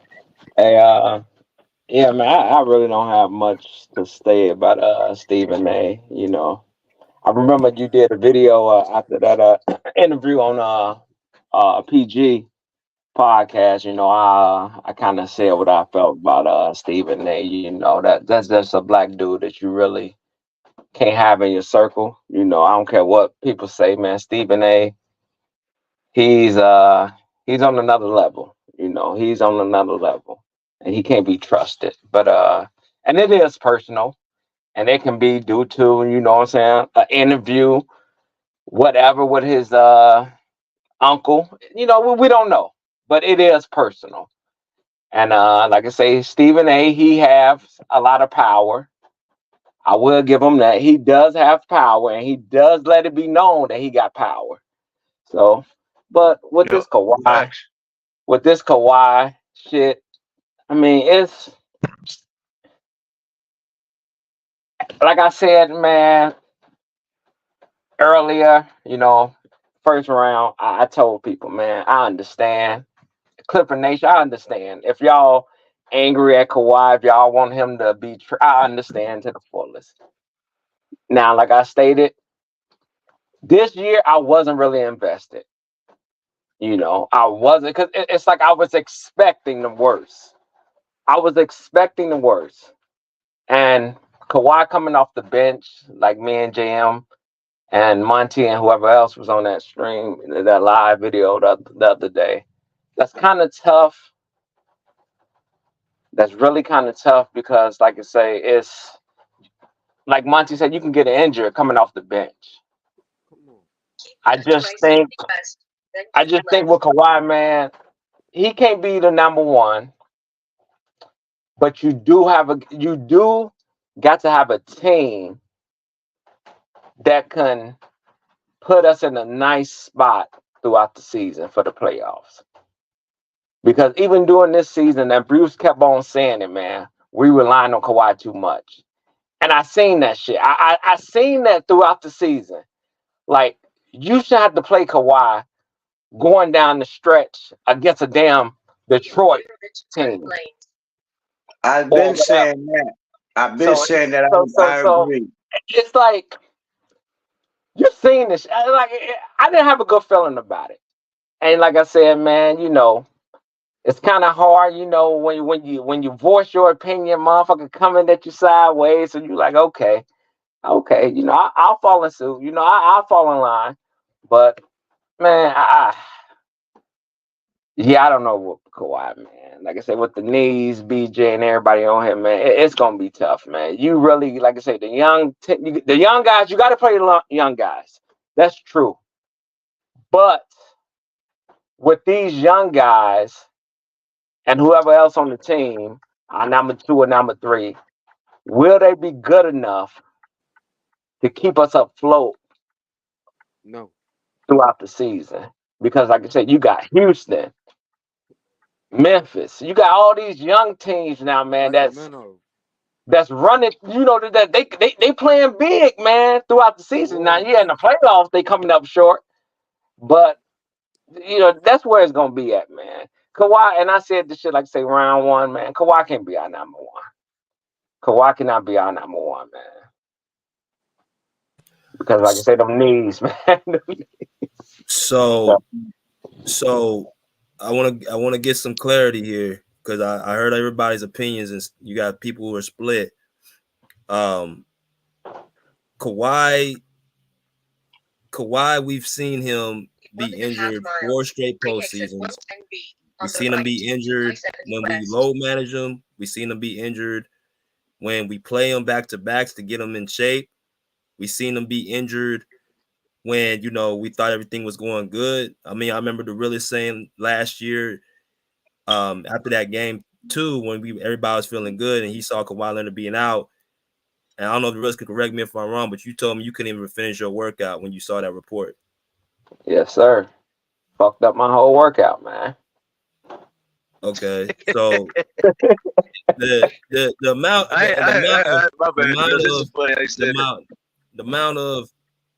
amount of frustration I'm sure Clipper fans have felt, things have crossed your minds that y'all probably ain't said out loud. So I think because they crossed my mind, like there's been times I've been looking at, well, damn, this man Kawhi ain't on the court, why have him on the team? There's been times I said, well, Kawhi Leonard, you know, he's the reason why we ain't won a championship. And that sounds bad because I know he's not trying to purposely hurt the franchise. See, I think we gotta make an understanding. We know Kawhi wants to be out there and playing, but we gotta be honest, and what is Kawhi Leonard been out for the last 4 postseasons at the wrong time? Has that been a fact?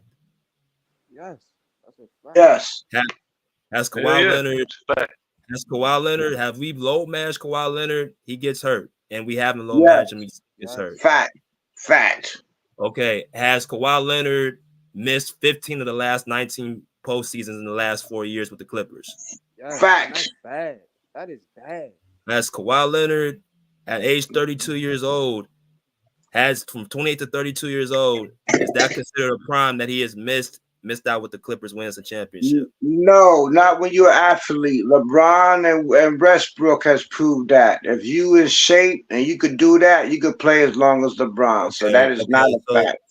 Okay, so are we gonna say, so is Kawhi Leonard's degenerate knee gonna get better or worse? It's gonna get worse. Fact. Okay. So if we know all these things and that we know are true, and I know we all know we love Kawhi Leonard, but have y'all ever crossed y'all mind to say, is it best for us to let him go? Because go ahead. I'm sorry. We gotta be honest about something, man. Like, my thing is, when I'm starting to hear him coming off the bench and him playing this amount of time and minutes, that's not what we brought him here for. And that's not the type of player that's going to get us to no championship. I don't care what formula, what team you build around them. You're not winning a championship without Kawhi Leonard being himself. So if that's going to be the reality, then it's really not. We've already been to the conference finals. We've already done it. So what we're going to be comfortable doing is, like what you're saying, is just being, okay, a good playoff team, probably get past the second round and see what happens there. That's a tough pill to swallow for me, because I expected championships with the Clippers. I didn't expect us to come in here and just be a regular playoff routine team. Okay, go ahead. Please let me go next. I'm gonna let you go next, JM. I'm gonna let you go next.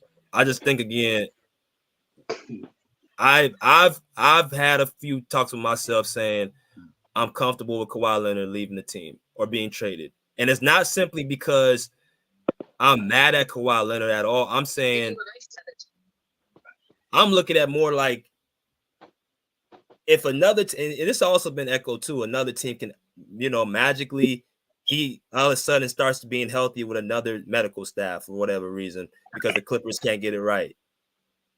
I would rather him continue his career, and if the Clippers and having another thing, the Clipper players have to keep dealing with this, because it's not fair every year that they have to depend on him, and his body's constantly letting him down. Because now what happened is you want to talk about having a load put on Kawhi. Even with Ty Lue, I can blame Ty Lue. I can get on his ass all I want, but when you say this guy hasn't had his best player, that's a legitimate excuse. Exactly. So we gotta be consistent about that. So no other team has to deal with their best player being out that amount of time. So the load that Kawhi Leonard has had, really, it hasn't been the load that his teammates had to carry, because he has not been available at the worst times. So I don't know. I think we got to ask ourselves a legitimate question. I mean, if you saying Kawhi Leonard can't do this, that, and the other, what's the point of keeping him? Well, BJ, let me ask you this. Why do you think they come on, please let me go. Please, because I'm going to forget what I'm going to say. I'm going to forget what I'm going to say. I just want to ask BJ, why do you feel like they gave him that extension? Because he was feeling good. I think that he said he played pain free. That right there is exactly one. Oh, come on. I'm going to forget what I'm going to say. Go ahead. Please, I don't talk long. I ain't going to talk long. Stop crying like Luka, man. I ain't quiet. Hey, that's a good one, Tyler. I like that. I just fucking with you, man. Go ahead, man. You're Bruce Bobo here whining like babies, man. All right, but that was a good one though. I respect. You ever seen the Equalizer? You ever seen the Beekeeper? Yeah. You ever seen movies like that? Yeah. All right. What are those? The people they portray? They portray somebody who just come in when everything going good, but you need an X factor, right? That's what they do. Denzel and the transporter dude. All I've been saying, right? I'm quite aware, as sure as Kawhi is, sure as the fans are. Like, yes, he's been missing 4 years in a row. I'm a realistic. One thing I am, I like somebody or whatever, but it's real is real, fake is fake. You know, I'm a straight shooter. I only see black and white. I don't see nothing in between. I totally understand fans getting frustrated when you got this man, you know, who's supposed to come be the savior, and he ain't there 4 years in a row. That's why I said don't make him God in the first place. I totally understand that he's actually playing and he got some badass luck. You know, that's reality. And everybody said it ain't like he faking the shit. It ain't like he just dodging it. Like he takes this sport serious. He started off as a defensive player. He didn't even know how to shoot the ball. He has worked hard enough to even be an MVP. Like once again, when he was a Spur, nobody knew who he was. He was still playing. He went to Toronto. He beat Embiid. He beat Ben Simmons. He beat Jimmy Butler. And I don't care if you say the Warriors was missing 2 pieces. They still had Steph, and they still had Durant, and they were still the better team. And he did all of that. And nobody still ever talked bad about him, say anything, talk good. They never talked about him. All of a sudden, he goes and everybody think on the Lakers with LeBron, and they say an earthquake happened today. He said, "Nah, I'm good." Am I lying? I'm not even making no prophecy or nothing. They said it. An earthquake happened today, and the day he made it was actually his birthday. But I'm not going. Actually, the day he made that decision was actually his birthday. Anyway, I'm not going to get to all of that. Point is, short, fam. Let him be a freaking background. Let him. That's what he's always been. You want to put him in the spotlight. He gets hurt, but he can win us a ring. He's the only one on that team could win us a ring. It doesn't matter how he does it, as long as we get the ring. Y'all trying to make him in all these shapes and forms and all of that. That's why all of y'all mad. I'm the one saying, let this man come off the bench. X Factor, like Thomas said. Stop making him a star. He's never been a star. He comes in like the equalizer, like the beekeeper. You get us there. You get us there, like somebody else said. Let make Ty use all the other players we got. Give us a dominant starting 5. Give us a dominant start without Kawhi. That's how you figure our team out. Make a roster. Make a starting 5 without him. Right? Then everybody gonna focus on our starting 5. And then you got the beekeeper coming in the game and closing that shit out. That's how we win. And that's it. I dropped the mic. I get where you coming from. I get that, right? So the Clippers, they don't have a team without Kawhi Leonard. They're not going to be able to move the needle how they want to move the needle and be in a position to win a championship without Kawhi in the lineup. That doesn't make sense. Hold on. Yes, they will. Even if he comes off the bench, he's not going to be in the flow of how Kawhi Leonard plays to make them clutch shot that you saying down the stretch, 4th quarter, Luka Doncic and Kyrie Irving time. He has to play and he has to get in the flow. I don't get that. I understand where you coming from when you saying that, but I ain't gonna lie, Kawhi Leonard, when he was in San Antonio, okay, he was a role player, okay, but he also was the Finals MVP. Then he went to and then when Popovich and when Tim Duncan and Tony Parker, when they left and they retired, he ended up being the star players for the Spurs. And when he went to the Raptors, he ended up being the star player for the Raptors. He never been to the Rockets. Superstar. He's been a star. You know what I'm saying? He was only a role player in one situation. Only in one. I'm gonna let he's always been the equalizer. The Clippers are not gonna win a championship. He's an equalizer. He's always been Robert Horry. He's like Robert Horry. You ever know who Robert Horry is? Yes. That's what Kawhi has been his entire career. Robert Horry. Kawhi Leonard's name. Disrespectful. Yeah, if you know who. No, it ain't. Robert Horry got 7 rings. Are you kidding me? They call him Big Shot Bob. That's not disrespectful. You don't even know who Robert Horry is. Robert Horry is. GM. He played Respectfully, get help, bro. Get help. Nah, that's my view. Y'all the one keep thinking he, like I said, y'all You keep need to wanting go him to to be in the rehab, bro. spotlight. You wanted him to be in the spotlight. That's why you mad. That's why you mad, because you want to be in the spotlight. You want him to be like LeBron. You want him to be like Kobe. He's just he's an equalizer. Come No, we in want him to be and Kawhi. win the game. He's not equalizer, man. That's why you so mad. That's why you so mad. That's why you so mad.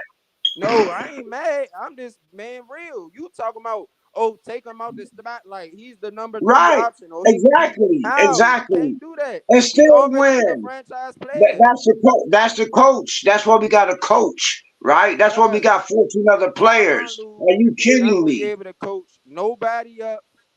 He's not gonna be able to get another starting 5. He got without signed for Kawhi 5 Leonard years. and He better be be able in a to do position it. to win a championship. Point blank. He Period. better. We It don't got enough matter players, what y'all fam. saying. None of that. Yeah, we Paul got George enough is not that players. type of player. He doesn't want to be the So number 1 we option get no new more. players. It's still the coach. It's the coach. Miami coach took a bunch of rookies and they went to the Eastern Conference Finals. They went to the finals. That's not true.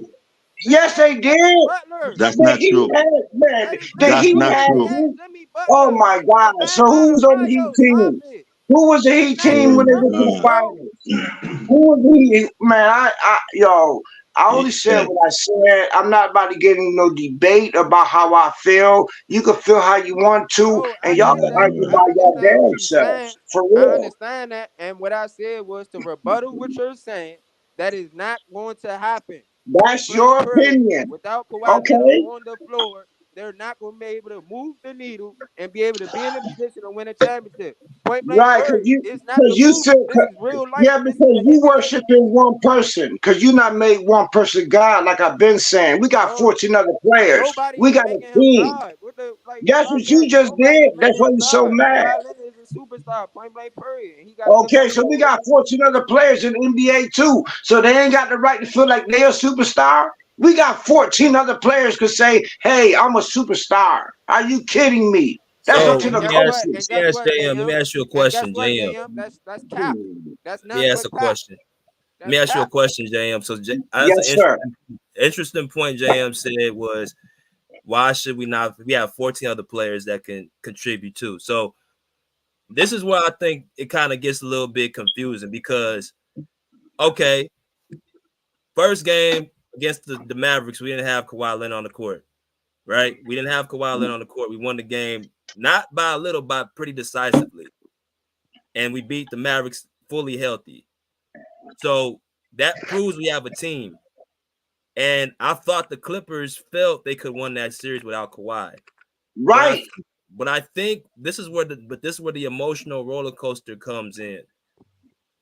They have a good rhythm, and then they bring Kawhi back, and then Kawhi comes back, and they think it's something that is not, that he's fully healthy, he's ready to go.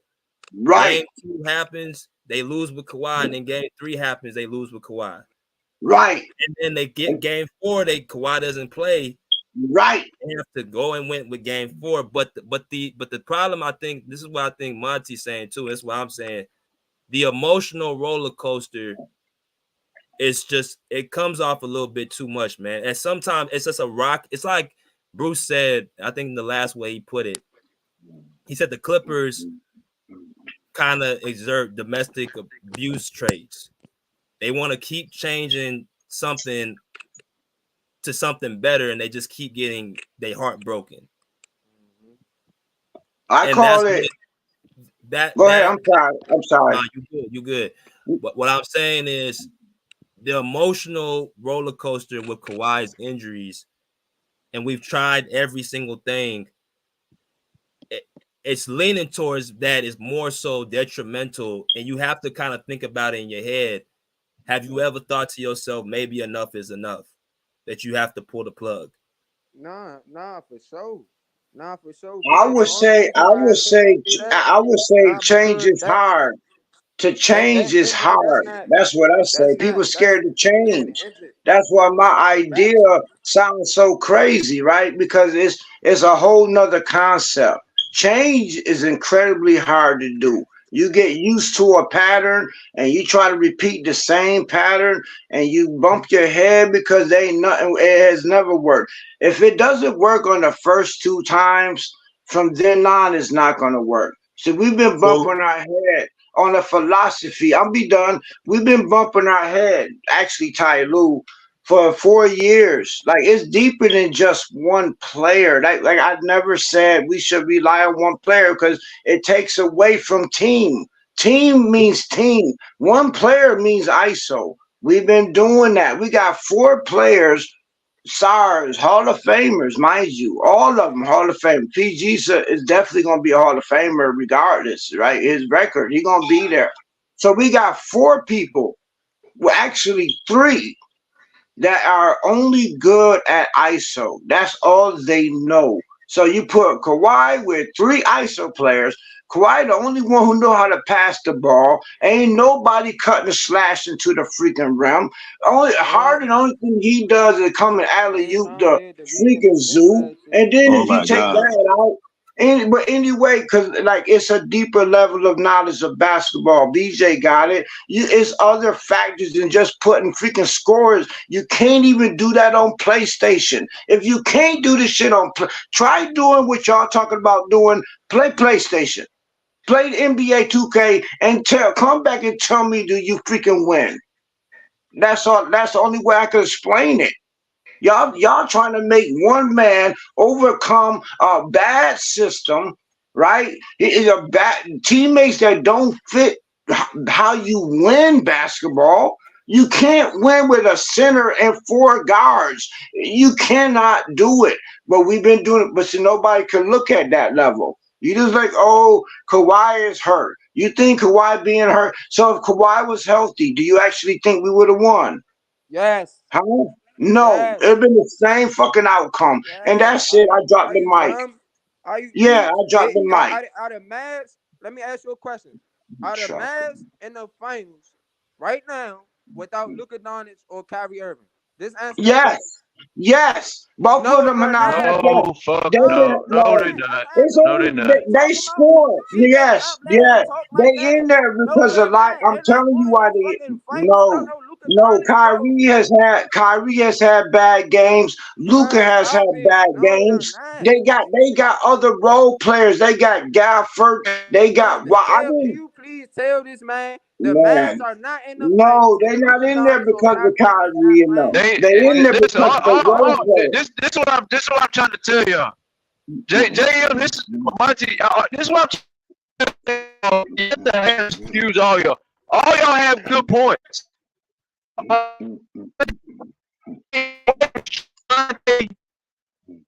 doesn't mean to win the championship without Kawhi. That's exactly what he means. But what he is saying, and Monty, you're right, the Clippers are not winning the championship without Kawhi. Both of y'all have a good point. But what y'all are saying, what JM is saying is Ty doesn't use the youth, and he doesn't develop. Here's what Mac Jones said best about everything Mac Jones said. The whole take was fabulous.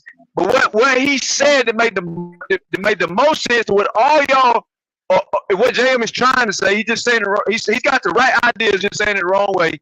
What JM is trying to say is there's no slashing. There's no cut. The only motherfuckers that's gonna slash or move is fucking T-Man and Westbrook. But Westbrook, he needs the ball to be effective because he can't stand in the fucking corner and wait for the cut because he can't be a threat to shoot. So nobody's gonna guard him. So the cut is dead for him. So T-Man is the only guy who stretches the floor who will actually cut, which is what JM is referring to. And that is on Ty Lue. Ty Lue does not develop the players, which is what JM is saying, which is what Mac Jones said. He said Ty ain't using the fucking guy. What I've been saying all the time.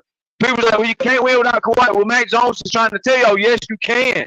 To an extent, yeah, you can still be a high seed because you play basketball, which is what Mac is saying, what JM is trying to say. What JM is saying is you can't go on NBA 2K and play ISO versus a guy who knows basketball. I know what he's saying because I used to play that shit hardcore. I used to try to make the NBA 2K league. I used to be hard at that shit, whether y'all believe it or not. What he's saying is facts. What Monty is saying is facts. All y'all speak facts, but here's the problem with everybody. The haters run y'all in circles, and y'all follow these motherfuckers around, and you start making up bullshit narratives because at the end of the day, they are terrified of a healthy Clippers team, which is what BJ is speaking on. That's what I'm saying. All y'all speak facts, but the haters is what make y'all argue. None of y'all are wrong. Y'all just going about it the wrong way because the haters want y'all to believe some fucking low IQ basketball shit. Monty's right. They're not winning the championship without Kawhi, but JM is right. They're not winning the championship if they don't fucking play basketball, which means don't rely on one man. So Monty's right and JM is right. The game is called basketball. That goes for free throws. That goes for talking. That goes for communicating. That goes for cheering each other on. That goes for motivating each other. That goes for holding each other accountable. A lot of shit has got nothing to do with fucking stats. But guess what? The haters want y'all to believe it's all about stats. That's what me and BJ get in arguments all the fucking time. But when he's right about shit, I give him his credit. But what BJ is saying, you can't ask fucking Paul George to play power forward. I have issues with Paul George. BJ has a lot less issues with Paul George. But the problem is the coach doesn't develop nobody else to do the shit that JM is speaking of. The little shit is what wins the games, which is what Mac Jones spoke on. Gafford, Lively, the nobodies. Those guys are called nobodies. They're role players. But they do the important shit. You gotta have a person. But does he know? We don't know that, Monty. Exactly.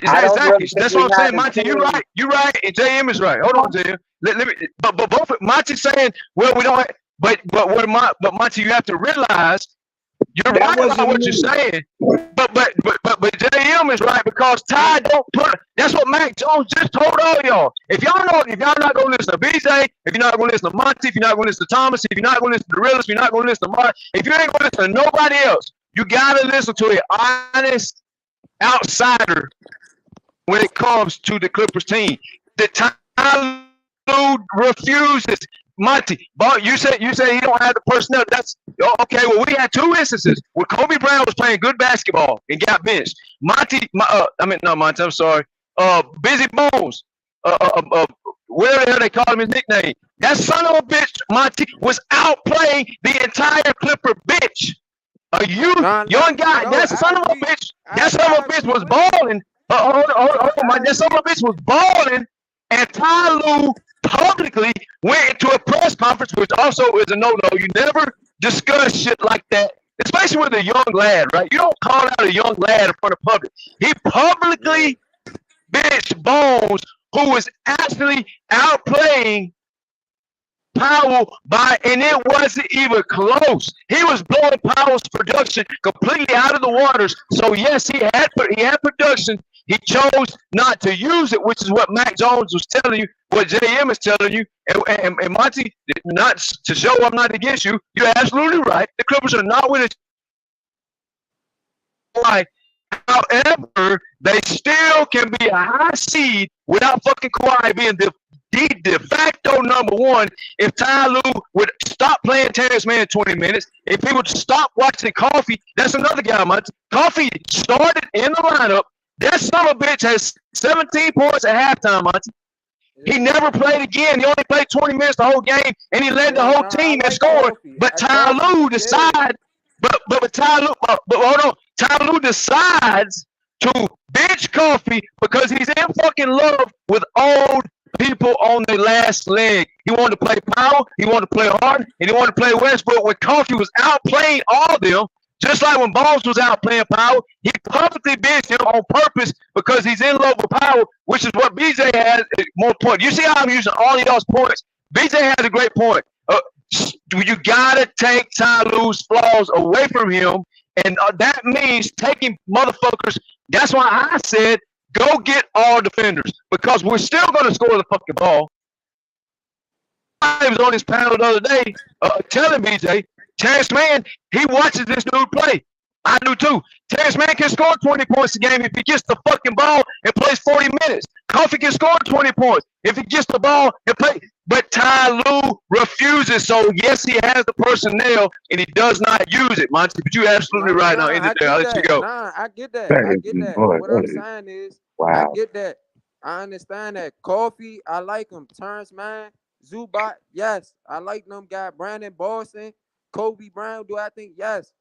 Tyronn Lue probably feel like in them situations he couldn't trust them guys. That's all I'm saying.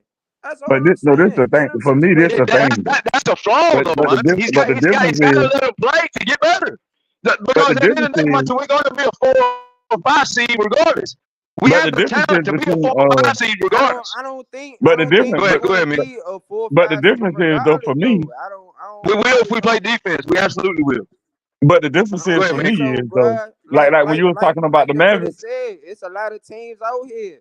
You get like when you mentioned something about the Mavericks. If we saying play Kawhi Leonard the way y'all said play Kawhi Leonard, I want to use the young people. I want to use the young guys too because I feel like that's going to help win the championship. You know what I'm saying? That's why Dallas doing what they doing. That's why Boston doing what they doing. You feel me? But see, that's my thing though. When you mentioned something about Dallas. The Dallas Mavericks, and you was like the role players like David Lively and all those guys. But see, it starts at the top though. They top 2 guys were healthy and was there. Kyrie and Luka. See that's what I'm saying. That's always been. No, they was benched. Wait a minute. The Mavericks fans just told you they benched Kyrie and Luka. The rest of them in the sentimental season. That's not true. Wait. What I'm saying is. Every playoff run, it seemed like either one of y'all star players get hurt or the other one. Oh, you talking about the playoffs? Okay, that's a different conversation. That's a different conversation. The conversation I entered when I entered it was about the regular season and using the youth guys. See, this is the thing. This is the thing, Miguel. I agree with what you're saying about the playoffs too. That way we stop a lot of fucking arguing on the panel. We all give each other some credit sometimes, right? But in the regular season. You don't have to be number 1 seed all year long. You can float from 2 to 8 just as long as you're developing the talent. So when it becomes playoff time, like Mingo just said, you can use the guys. But if you don't develop it, do y'all understand? If I ain't mistaken, BJ can dig deep into it. Or anybody that's got a computer in front of you, I want to say that Bones was like the 2nd leading scorer on the fucking team for like the first 3 weeks of the season. Because Kawhi was still in administrative restrictions trying to come up off his surgery. Paul George was the leading scorer, he looked like one of the best players in the fucking league for the first month and a half, right? But Powell was trash. Westbrook was running point guard, more passive. He wasn't scoring the ball early in the year. He was a passive guard. But Bones was Bones was producing and got benched. T-Man has always produced and got benched. Coffee was producing and got benched. And matter of fact, we didn't got to talk about this year. Go back to what was it, BJ? Is 2021 or was it 2022 when everybody was hurt, right? They started Terrence Mann and Coffee and all these no names, right? These guys was fucking hanging 30 balls sometimes, and they was hooping.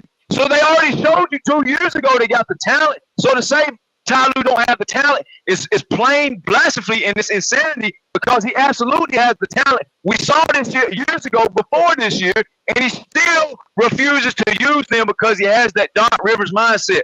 I'm playing all old guys at all times because it's my way or the highway, and that's why we all complain. We all complain about the same problem, and the problem is right over there on the sideline. I still think it's the players. I don't think it's Ty Lue. But Mingo, I just gave you instances where these guys play. And I get all that, but I still think it's the players. Mingo, let me give you a history fact. The last Lakers built a super team. They had Kobe Bryant, they had Gary Payton, they had Kyle Malone, they had No, back then it was. You got Kobe Bryant. You got the old Gary Payton. Back then that was called the super team because you had Gary Payton. You had the glove. You had That wasn't the Fam, same Gary Payton though. yo, once again, just hold on, let me finish. Back then, at that time, to have Karl Malone, Gary Payton, Kobe Bryant, motherfucking and who else they had? But they had a freaking super team, quote unquote. That was in the 90s. They lost. Super team. They was in 2000. That wasn't in the 90s. That was 2004. No, in 2000. Yeah, that was 2000. They tried that, right? They was past their prime. 2000.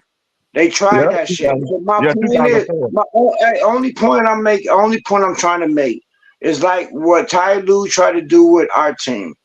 You put a bunch of all-stars on one team. Old all-stars.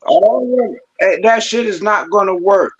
It didn't work for the Lakers. It didn't work for the Olympic team. There's only one Olympic team we ever had that did that, pulled that off. That was the Dream Team. Right? Charles Barkley, Jordan. Golden State. Why did it work in Miami? Golden State wasn't a dream team. Golden State had only thing their secret weapon was they had Steve Kerr, who knew the triangle offense. That's why Draymond was the focus of the offense. It's just Draymond was able to pull that shit off. Like, come on, bro.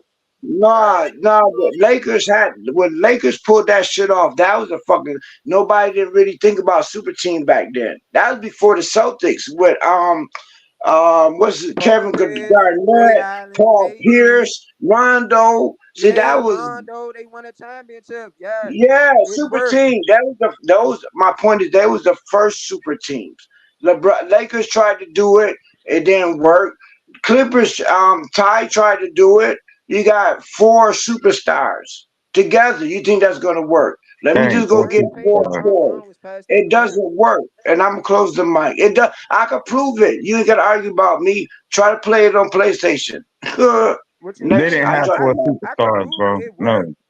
Golden State, Miami, it's a couple. Golden State didn't have a bunch of superstars. They had Stephen Curry. The Clippers didn't have 4 superstars. Draymond ain't no superstar. He's the shortest center in fucking NBA history. I'm talking about at this point, James Harden and Westbrook and Paul George are not a bad superstar. motherfucker. Draymond's a bad motherfucker on defense and rebounding and playmaking.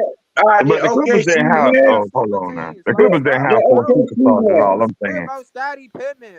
The Clippers did not have 4 superstars. Jordan didn't. The Chicago Bulls was not 4 superstars. Are you kidding me? The Clippers didn't have 4 superstars. No, there was 1 superstar. It was Jordan, Pippen, Cartwright. Clippers got 1 superstar, Kawhi Leonard, and he wasn't even there. Nah, but Toronto Raptors proved that you can't just. And my whole point is, you trying to confuse it. You trying to confuse what I'm saying. If you got a team full of just scorers, you're not going to win. If you got 1 or 2 superstars with good role players, you're going to win. That's the Dallas Mavs. The Clippers didn't have 4 superstars. Is all I'm saying. They did not have 4 superstars. Not who didn't. The Clippers, I'm saying it. The Clippers didn't have 4 superstars. No, we do got 4. They all Hall of Famers. Westbrook and James Harden and Paul George is not no superstars. He's a top 75. You meant all-star? Now, all-star, I give you all-stars. Superstars, no. He's a top all-stars, yeah. Superstars, no. Hold on, no. What JM is using the wrong terminology, but the right point. What he's talking about is 4 ego superstars. Y'all are confused with what he's trying to say. I get that. Again, all y'all right. You gotta listen to each other. William is talking about is the egos. Y'all are talking about whether in their prime or not. Okay, egos, I give you that. Egos, I give you that. Egos, I give you egos. Even though you pass your prime, you still got 4 egos and 3 of them love ISO ball. That's all he's saying. But Thomas, even though I don't think Westbrook got an ego because he decided to come off the bench. So I don't even think he got an ego. Once you got an ego, he decided to come off the bench. Name somebody with a big ego that's gonna come off the bench. Name somebody with a big ego that's gonna come off the bench. Hey, Russ the Triple King champion. He broke the record. He in the Hall of Fame for real. He got 4 seasons in a row with averaging triple double. No, he got an ego. Believe that. That's why nobody thought he'd work with us. That's So why why did he they decide said to he's come off the gonna bench work then? If with he got an LeBron. ego, why did he decide to come off the bench? Somebody Because with an ego is not coming off the bench. he But grew. it's a deeper He conversation to get became into a that. You got to man. explain a lot He of what he became does a on the court. man. He became a man, but he is a beast. You can't deny Russ. So that should let you know Russ knows he's a beast. 4 times in NBA history, only person ever. He got triple doubles 4 years in a row. He knows he a beast. So that move he made, so you know what? I'ma chill. Let y'all work this out. He had the same concept before. I'm saying for Kawhi. That's the same concept. And he only plays hard if he has the ball a lot too. If you ever noticed that. No, I'm sorry. What you said, Thomas? My fault. I say that what you're saying is let me put it in a different perspective. If you ever notice Westbrook, he's only going to play hard and play the game if he has the ball and the stats. If you ever notice if he ain't getting all his stats in his favor, his game just goes to absolutely nothing, which is why everybody benches him. Which means it's an ego problem. Yeah. Which means it's an ego problem. I know Monty loves to do. I respect him. He's a triple. Like he's one of the great point guards. He was one of the most feared point guards to step on the court. Monty's right about him in his prime. Motherfuckers were scared to do. I understand But isn't that everybody? Isn't that everybody though? Isn't that everybody? If they're not getting their stats, they basically quit. LeBron did it. It's a lot of guys do it. Yeah, but Russ didn't quit. Russ didn't quit. LeBron do that. There's a lot of guys that won't do that too. A lot of guys won't do that. A lot of guys will play the game the right way. Yeah, Russ did it the right way. What JM is saying is if Russ ain't getting the ball in his stats, he's not going to do anything else on the court. And that's what you notice. He stopped playing defense. He stopped being productive. He stopped hustling. He just was chilling.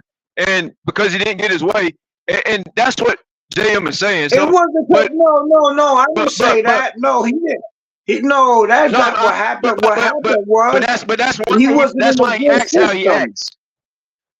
No, he act just fine. He come to work every day. Russ is the hardest worker on our team. I said that before. Russ is the most dependent. You don't even know about Russ. Russ has actually played a lot of consecutive years. He only been hurt. And he didn't miss that many games. We know that, but action speaks louder than words. I don't care what the man said in the press conference. I got mad respect for Russ. Believe it. Russ, only problem I got with Russ is he doesn't know how to control his own speed. That he is so. But other than that, that's arrogance and stubbornness. That ain't arrogance. That's exactly what it is. It's like when you see a small kid, and then next year they like 2 feet taller. They don't know how to use their body. There's something they got to learn. Russ would be a better years old. You would have been learned that. Nah, well, sometimes you don't. If you're doing what mind you, he got 4 seasons in a row with triple doubles. To him, ain't nothing wrong with he doing. You know what I'm saying? He not proved it what he can do. That's exactly. That's what I'm saying. So, but he growing, and he said, you know what? I could see that. I don't mix with them. They too slow for me. Let me come off the bench with the young kids who could run. See, that's our problem too. If Ty was smart, you put Russ with our young kids. He could run his ass off. Coming out the you can't put him with our old, and I'm done with this. You cannot put Russ with our old players. You cannot do it. Russ is a freak of nature. But that's why he stepped back and said, they too slow. I'd rather come off the bench with Coffee and Powell, people who could run with me. If Ty figure that shit out, we are deadly. Anyway, go ahead. I dropped the mic. Well, all I'm saying is everybody got to stay healthy, man. That's the key. We talking about all this extra stuff. That's where it starts at. Health is where it starts at. Everybody got to be healthy.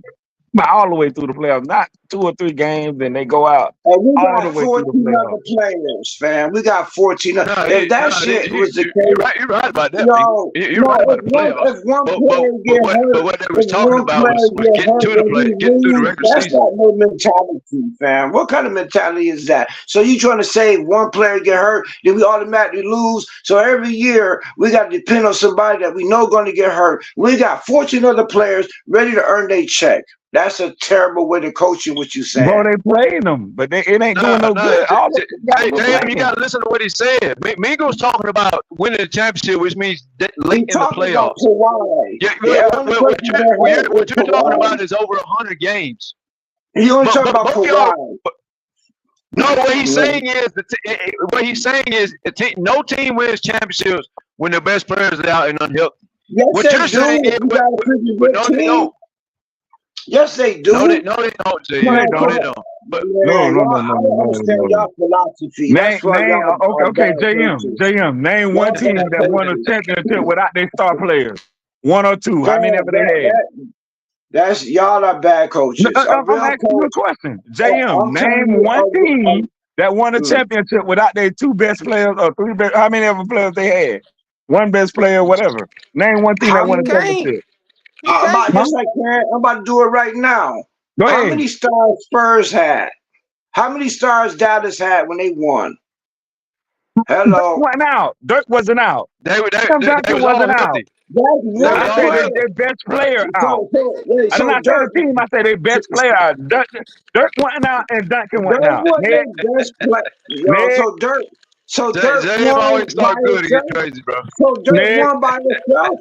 Wait, Dirk won by himself. No, that ain't the conversation, bro. You moving the goalpost. That's not the conversation. You know that ain't the conversation. I got another one. They said Kobe wasn't gonna win without Shaq. Shaq was their best player, right? Bro, that's not the conversation. That's not the conversation. Kobe was the best player with Shaq. You said who could win their best player. People said Shaq was the best player. That's not the conversation. Kobe was the best player when Shaq left, though. No, they said Shaq was the best player. That's why they told Kobe he'd never win again without Shaq. Right? So yes, this has happened. Bro, that is not the conversation. That is not the conversation. You're talking about Kobe Bryant. You're talking about you said name teams who could win without their best player. I just named 2 of them. I could keep going. You did not name one. You ain't named not one team that won without their best player. You did not name one. The Lakers lost. The Lakers didn't win until years down the road. And JM, you promised us you weren't gonna be in that bullshit, 5 years later. In 08, 09. Lakers won in 09 again. The Lakers started losing the minute Shaq left. They rebuilt the team 5 or 6 years later, won a championship. Lakers won without Kareem, right? Lakers won without Kareem. Magic played the center, right? What about that? Kareem got hurt. Magic played center. That's another one. But Magic was there, though. Magic was there. I said without their both of their players. JM. Kareem was I think Magic was their best player. Stop it, bro. Actually, I think Magic was their best player. JM, you promised you weren't gonna get on that bullshit today, man. Hey, the realest. I know my knowledge of bullshit, man. I can only find more. You know what the hell they mean? The best players was there, man. Yeah. You know what the hell they mean, man. They wasn't there. Kareem wasn't there when Lakers won that finals. Magic played center, and when and the other 2 I named, I not forgot. Magic was the best player on the team, though. You don't know what you're talking about. No, he wasn't. Kareem was. Magic was the best player, and Kareem only missed 1 game. Magic was the best. I said, when Shaq left Lakers, yo, this is fact. I don't even want to yell. When Shaq left the Lakers, nobody said Kareem didn't miss the whole playoffs the whole year. He only missed like 1 game, I think. Nobody said Kobe will win another ring after Shaq left. Nobody. Kobe didn't win. Kobe didn't win He won 26 He years won later. 2 rings. They lost. They started losing. Yeah, Kobe won 2 rings without Shaq. So he Kobe had won a not good right song. then. Not right then. He did that shit years The later. next He didn't win year, right then. He started the losing. next year, there you go. No, he didn't. Without No, he didn't. the best No, player. he didn't. Kobe Kobe got did 2 not more win 4 rings. rings in a row. No, he did not. I didn't say that. I said he won without the so-called best player. You said That's the what I very said. next year. I didn't say the very next year. I said he won You just without the said best player. Y'all said the same thing about Kobe. It took Y'all Kobe said the 4 same years. thing. It took They Kobe 4 said years the to win same without thing. I Shaq. didn't Kobe say was no the best 4 player when years. Shaq left, and they still didn't win. No, that's not what It people took Kobe said. 4 years to win without That's Shaq, not what people but he said still back won. then. They told Kobe he'd never win another ring without Shaq. Kobe said that shit himself. That's what drove Kobe to win. But Kobe was the best player on his team when they won, though. He was That's not what people said when Shaq left. When Shaq left, but Kobe was the best player when they did win, though. That's what we're saying. No, that's Kobe not was what I'm healthy, though. saying. No. They didn't win I'm when not Shaq even gonna left. battle. I'm not even gonna battle you about that. You could Google that shit. They said Kobe would never win another ring without Shaq when Shaq left. That is true. That is true. But Kobe was the best player when they did win those 2 years, though, is what we're saying.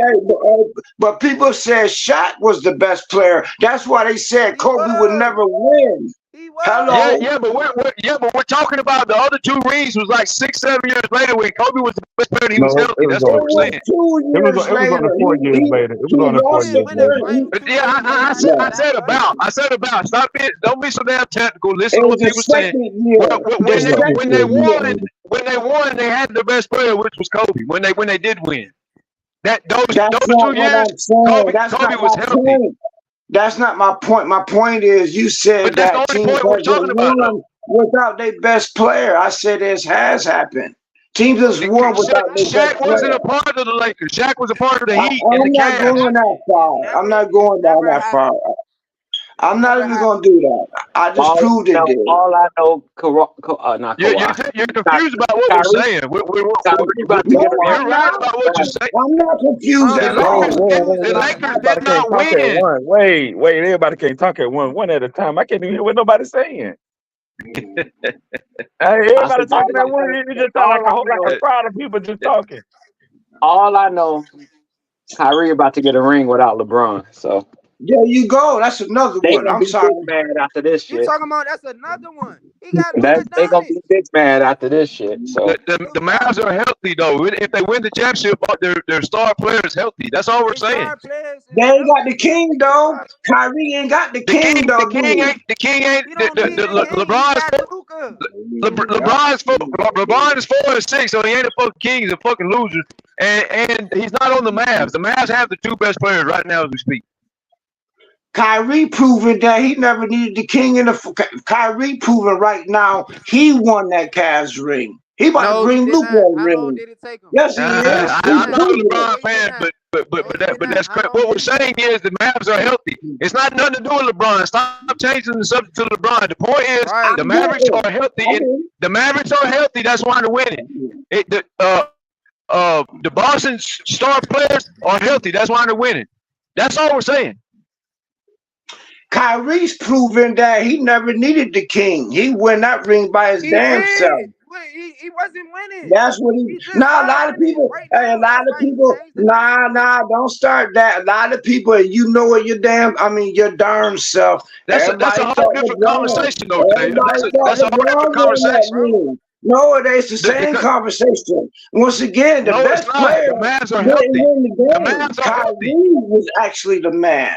Not LeBron. It was Kyrie. And Kyrie showed up. However you want to spin it, the Cavs were healthy.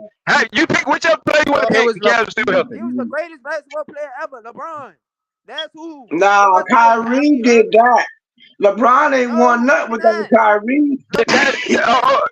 JM, Monty, don't even argue that point. The point is, whoever you call the best player, LeBron or Kyrie, however you want to spin it, they were both healthy when they won. That's all we're saying.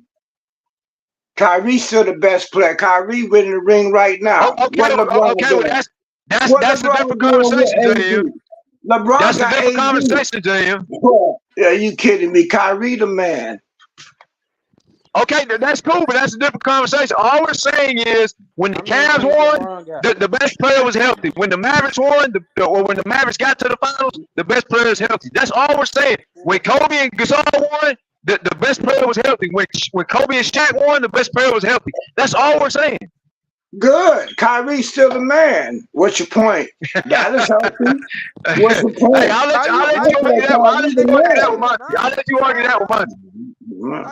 I'm happy for Kyrie. I'm happy for Kyrie. The media crucified Kyrie. Kyrie was called basically a nigga on TV. Kyrie was crucified. I'm happy for Kyrie. I'm with you, JM.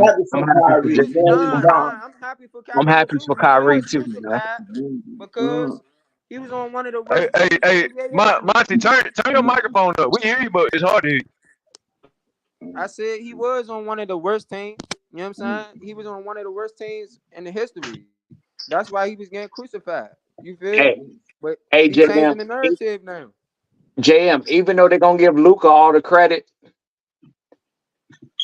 at least Kyrie get another ring without LeBron, so I'm good. Hey, but real basketball. If I know Kyrie though, Kyrie gonna play. He gonna play better than Luka in this finals. If I know Kyrie, real basketball fans like me know that Kyrie might not get the credit, but Luka has not won at all until Kyrie got there. You know what I'm saying? Kyrie knows what's at stake for his legacy. He wins Finals MVP right now. That shit is gonna debunk all that shit. I agree with you, and that's why I tried to tell your ass, Thomas, they was gonna knock off Minnesota, man. They was gonna Minnesota is not doing what they're not using the fucking advantage they have. Why are they not feeding the two twin towers in the paint? Why are they not giving them boys the ball? It's the same. See, my issue is consistent. They got Carl Anthony Towns, they got fucking Gobert, they got Nas Reed, but they refuse to feature these guys in the paint. I don't understand that. That's ridiculous. And I tell you this, the realest. I'm surprised ain't no Clipper fans said this yet. This is why I hate when y'all say, you know, some people some real Clipper fans. If y'all are real Clipper fans, y'all would be up here on this microphone saying these exact words I'm saying right now. As good as Jaden McDaniels was, he made all defensive team. Jaden McDaniels is showing you Terrence Mann is a top 3 defender in this league right now. That's what he's showing you. Because that shit you see Luka doing to him, not on Terrence Mann. But they also are not featuring. They're not playing Kyle Anderson. Kyle Anderson comes off the fucking bench, he goes to work, and then they don't play the dude. But Ty Lue has some company. Because Finch, Minnesota's coach, he's doing the same shit Ty Lue does. He refuses to throw the ball in the paint when he has size advantage, and he refuses to go under the fucking screens and make Luka shoot. I don't give a fuck if Luka hit 5 threes. Make that son of a bitch hit fucking 20 threes and show you he can do it. Until you show me that, and I'm on record for this, I think, just like I thought Minnesota should do it, I think Boston, if they want to win this series, they're going to have to revert to going under the screen with Tatum or Drew Holiday. They're going to have to go under the screen because if you don't, it's like we all say about Denver, right? With Joker, the problem with Denver is you let Joker score the ball, but you can't let Joker score the ball and get 15 assists, right? It's the same with Luka. Let him get his 40 points outside. As long as he don't get those fucking 10, 12, 13, 14 assists, then it's not going to be as effective. You got to treat Luka the same as you treat Joker, and the only way to do that is to go under the screen. You keep going over the screens. That don't show up, Thomas. They don't show up. You got one guy who thinks you got one guy who want to be Kobe. So he may fuck you up playing that. I agree with you over there. I had the Knicks coming out these if they was healthy. I agree with you. But what I'm saying is the only way to limit Luka is the same way you limit Joker. You take all those assists and take them out the game. Did y'all not forget what Jimmy did to Holiday? Did y'all not forget that shit? Well, Jimmy's a lot stronger. Jimmy plays with more strength than Kyrie and Luka does. Luka's a big dude, but Jimmy plays really strong. I'm not sure that Luka and Kyrie play as strong as Jimmy does. I'm not saying it's going to be a tough battle. I'm not saying that. I would be lying to say it's not going to be a tough series for Dallas. But I'm going with Dallas. And I don't want to see Luka. I really don't. I can respect it. I can respect that. I'm kind of mad that Dallas is here. I'm kind of mad Dallas is because deep down inside, I know they only here because we didn't have Kawhi. Well, we all know that. All I'm saying is I'm agreeing with you. If Boston goes over the screens and allows Luka to get in the paint and shoot a mid-range or a floater or a layup or a lob or pass to the corner because the corner's trash, then yes, it's going to be hard to beat Dallas. The only way to beat Dallas, I'm telling you now, whether it happens this year, next year, 3 years from now, I told you the recipe to beat Denver. Lock up Jamal Murray when it was down the stretch, you could beat Denver, and you saw it. I'm telling you the recipe now. You go under the screen and make Luka turn into a 35-foot shooter. I don't care if he hits 8 threes. It's not benefiting his team as much as him getting into the paint where he can throw the lob, midi, get fouled, step back, floater, or pass to the corner. It's the same way with Denver. The same way you beat Denver, the same way you beat the Mavericks. You take all those assists away from Luka by going under the screen and meeting him on the other side. Then when he can't get downhill, he's going to start shooting jumpers. That's the best way to beat them. If they go over the screen, the realists, you're right. The Mavericks are going to win if they go over the screens. I'm telling you now. If they go under, Boston will win. Let me just jump in real quick with your coaching philosophy. For everybody trying to be coaches, never promote one person over everybody else. Never do that, because what that does, it makes the other players say, "Damn, like why we." That's not what we're talking about, No, but I listen quick. I know what you're saying. No, it's not irrelevant because you keep saying if Kawhi wasn't here, we would have won. We're talking about defensive lineups. Yeah, what defense? Okay, watch this. Even if the Real said that, JM. JM, you didn't speak to the Real. He's the one that brought up the Kawhi fact. You're speaking to the wrong person. You said, either way, you said about we still need Kawhi. That's what we all say that. We all say that. We all know that. That's a different conversation. Don't say we all say that. I don't speak on wait. JM, you don't believe that coach and make people think that without this one dude, we gonna lose. That is bad morale. The teams who are winning that's the morale everybody has. And everybody knows. Jason Kidd is proving how you coach. He's a Nets fan. I used to like the Nets. He took them there 2 years in a row. They had a team. Washington is just like Kenyon Martin. He's the enforcer. I could see what Jason Kidd doing. But what he's doing that makes him, the Mavs, so special is they got somebody who says, you know what? You a player. He's another Spoelstra. He's just better at it. You're like, yo, you a player. I don't care your third, second. I don't care what string you is. I'm going to put you in the game. Lively than them are rookies. You know what I'm saying? He just had a star and got beat last year. But either way, I'm closing it with this. I'm just going to close it with this. Mavs, how Jason Kidd is coaching, is somebody who proved that if our star go down, I will pull the water boy in, and they gonna still do the exact same thing. Yeah, man. And that's it. Spoelstra hasn't won anything without his best player. Luka only in the finals because Kawhi wasn't playing, man. I don't care what you got to see, that's bad coaching. That's bad. You shouldn't think like that. It wasn't no coaching. Man, that's bad coaching. It wasn't no coaching. Because you said, hold on. You trying to say 15 players. 15 players, the coaching staff, the owner. You can never fail to embarrass yourself up here, brother. You trying to say the whole house crumbled because of one stone. Now you're trying to say. Yeah, that's what the whole team knows. In this situation, yes. In this situation, yes. That's bad coaching. Okay, JM. We meet Dallas next year, right? Same situation. We meet them next year. Kawhi helped him. We put him out. What? So what is that saying? One stone. You keep saying one stone. We ain't gonna win. The way you coach it, we ain't won in 4 years like that. That's not going to work next year either. That's the whole point. That's the whole point. Hey, Thomas. The history shows if Luka's got to go against Kawhi, What happened, Thomas? You still said one person. Luka's going home. He's Okay, going home. You I'm still said going off one history. person. Hey, Thomas. Everybody knows Wait, that. Thomas. Didn't me and you come in there that one? I think it was Sunday when Rick was doing the live, and we said about fouling Luka that he's bound to miss a fucking free throw. Yep. What happened when he had to hit that free throw? What did he do?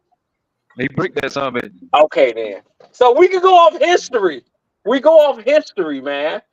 You go off of history. If you go on history, no team has ever won like that. No team has ever won like that. Go off history. Name one team that won a ring with one player. Nobody's talking about that. We're talking about the defensive X's and O's. So you gonna say one player though? You're still using one player. One player. Nobody's saying that you, dummy. Hold on. We gotta go to Kirkland because everybody been going. We gotta go to Kirkland real quick. What's They're good? going crazy too. Oh my gosh, what's going on, y'all? What's Y'all good, going crazy about this? What's good, y'all? I was trying to say yo too, but y'all was going crazy. I'm like, oh shit. Hey, y'all, I ain't gonna lie to y'all, man. I love the Clippers, man, but and of course, if Kawhi was healthy, it would be a different series. But that's 3 rounds away. Like that was. We're not gonna. I don't even want to talk about the Clippers right now, man. They went 6 games. They played their best. Paul George could have stepped up a little more. I seen why people were saying about Paul George. Like Paul George played great. He could have, but they could have. It is what it is, bro. Mavericks they're just a great one-on-one team. I mean, I don't know what to say about that, y'all. We could say Kawhi, but Kawhi has been not healthy for a long time. So I don't know how Kawhi's career is about to look. To be honest with you, I have no idea. But he's still a great player. If he wasn't injured, he'd be a top 15 player all time. So I mean, Kawhi is just Kawhi. So I don't even want to talk about that, y'all. But the Mavericks, I mean, I'm gonna argue with you guys, but I mean, I ain't gonna lie, the Mavericks is tough, bro. I don't know. I mean, I'm not gonna say they can beat the Celtics, of course. And I heard what you said about. We getting off top. Hold on, Kirk. Oh, my bad. We talking about this, the Ty Lue, or not the Ty Lue, the Kawhi Leonard, Stephen A. Smith thing. Oh, he talking about the word because he doubled down on what he said, right? Nah, he upped it. He said he the worst superstar in sports. Oh, and that's what I meant when he doubled down on what he said. Like he said that earlier. He said that like last year. He said it again. He said it again. I mean, it's his health. That makes no sense. You can't call someone. He played and then you seen how he looked in game. What did he play? Game 3. He looked terrible. I never seen Kawhi like that in the playoff game since probably his rookie year. So I mean, obviously the man's injured, bro. Shit, I don't know. Yeah, exactly. So I don't like Stephen A. Smith because he just says shit. Like you can call him the worst superstar ever, but let's be honest, y'all. When's the last time we seen a playoff run that Kawhi did in 2019? Since then, like seriously, I'm trying to think. Like since 2019, there hasn't been a player that 21 was the last year he did it. But I'm talking about just as in like his numbers, his stats. They said he was like the 3rd. I forget his stats for that whole playoff run. Like he was like 3rd in something, like in all-time points in the playoff run or some shit like that behind LeBron and Jordan. Like I'm just trying to remember a run that I know NBA player has done that before. I mean, of course LeBron and then Jordan, but I'm trying to think of a run like that. Like Kawhi, I don't know. He can say that shit, but I'm still trying to think like as dominant as he was in 2019, and he did it in 2021 before he got injured, like you said. Like there's shit he did it last year. He did it last year. He did 2 games last playoff. He was on track to do it. So it's like the shit Stephen A. says. Like I want him to pull up some stats. Like yo, like you really can't say that. Like if you want to call him that, and he still has 2 championships. Like I don't know. Like Kevin Durant. Like Kevin Durant to me is worse than him because he had more potential than Kawhi. And then he didn't get a ring after Golden State, but Kawhi got one when he left San Antonio. So if anything, the what he's saying about Kawhi needs to be said about Kevin Durant, if not worse, because Kevin Durant, he is definitely folded multiple times, and he just got swept by Ant-Man, and he was talking shit to him. What the fuck? Isn't he the worst superstar ever? I mean, I don't know. I mean, that's a good take right there. Like Kawhi, he wasn't even playing. His team took Dallas 6 games. Thunder took him 6 games. And Minnesota got damn near swept. They should have got swept. So I'm not trying to hear that shit. Kevin Durant, like he's done that. He damn near got swept twice in his career, right? Kawhi's never gotten swept, I think. So it's like he be talking, bro. I don't know. He's crazy. So I say this, Kurt. The only thing I would give Stephen A. Well, when he said, well, you know what he said. Yes, fan base.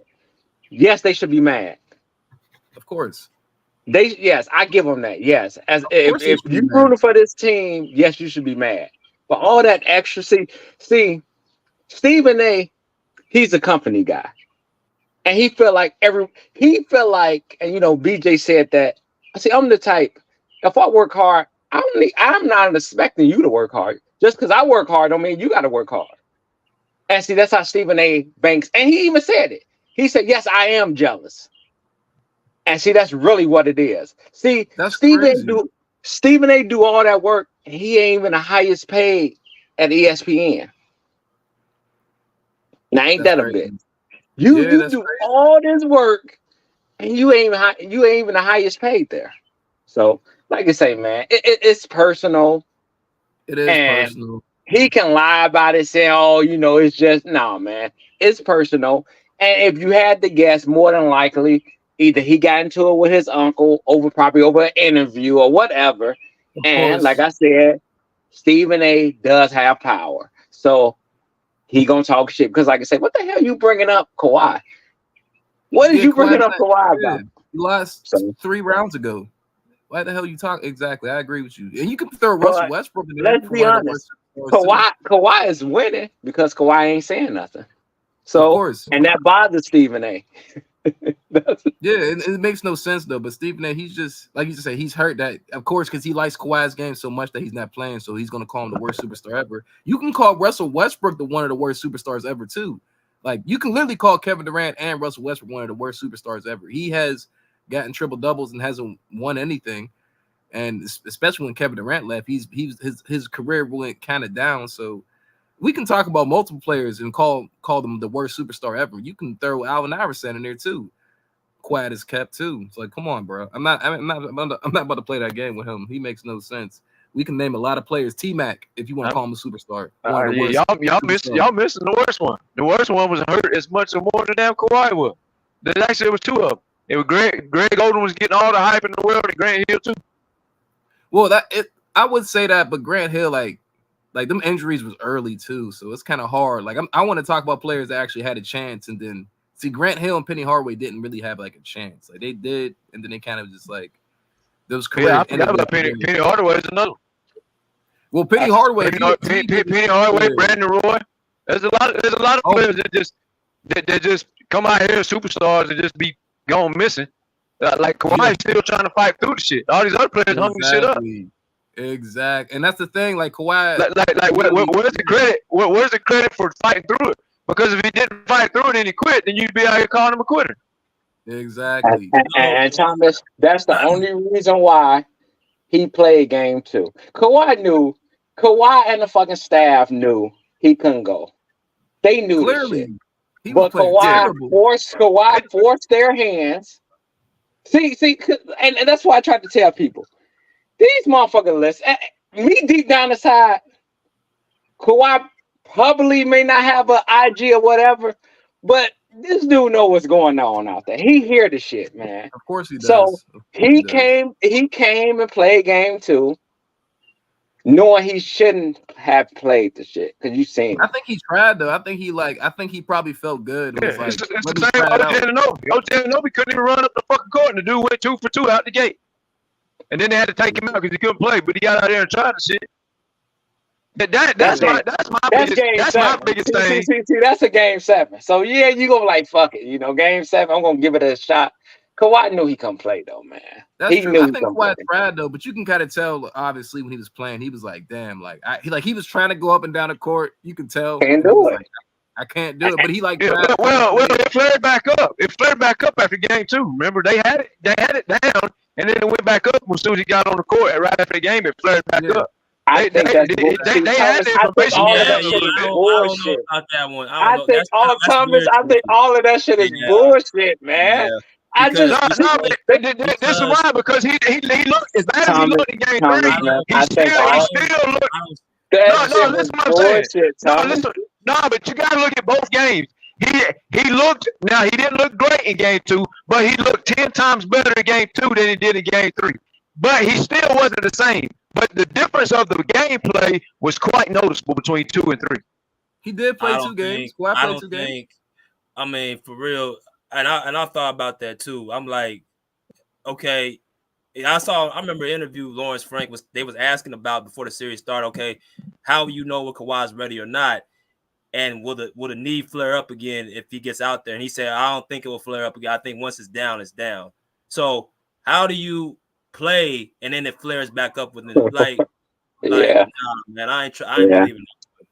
Because that's the kind of they took a that's risk. the kind of injury. That's all it is. They took a risk. He came back in like 25 days. The other guy came back in like almost 30 days.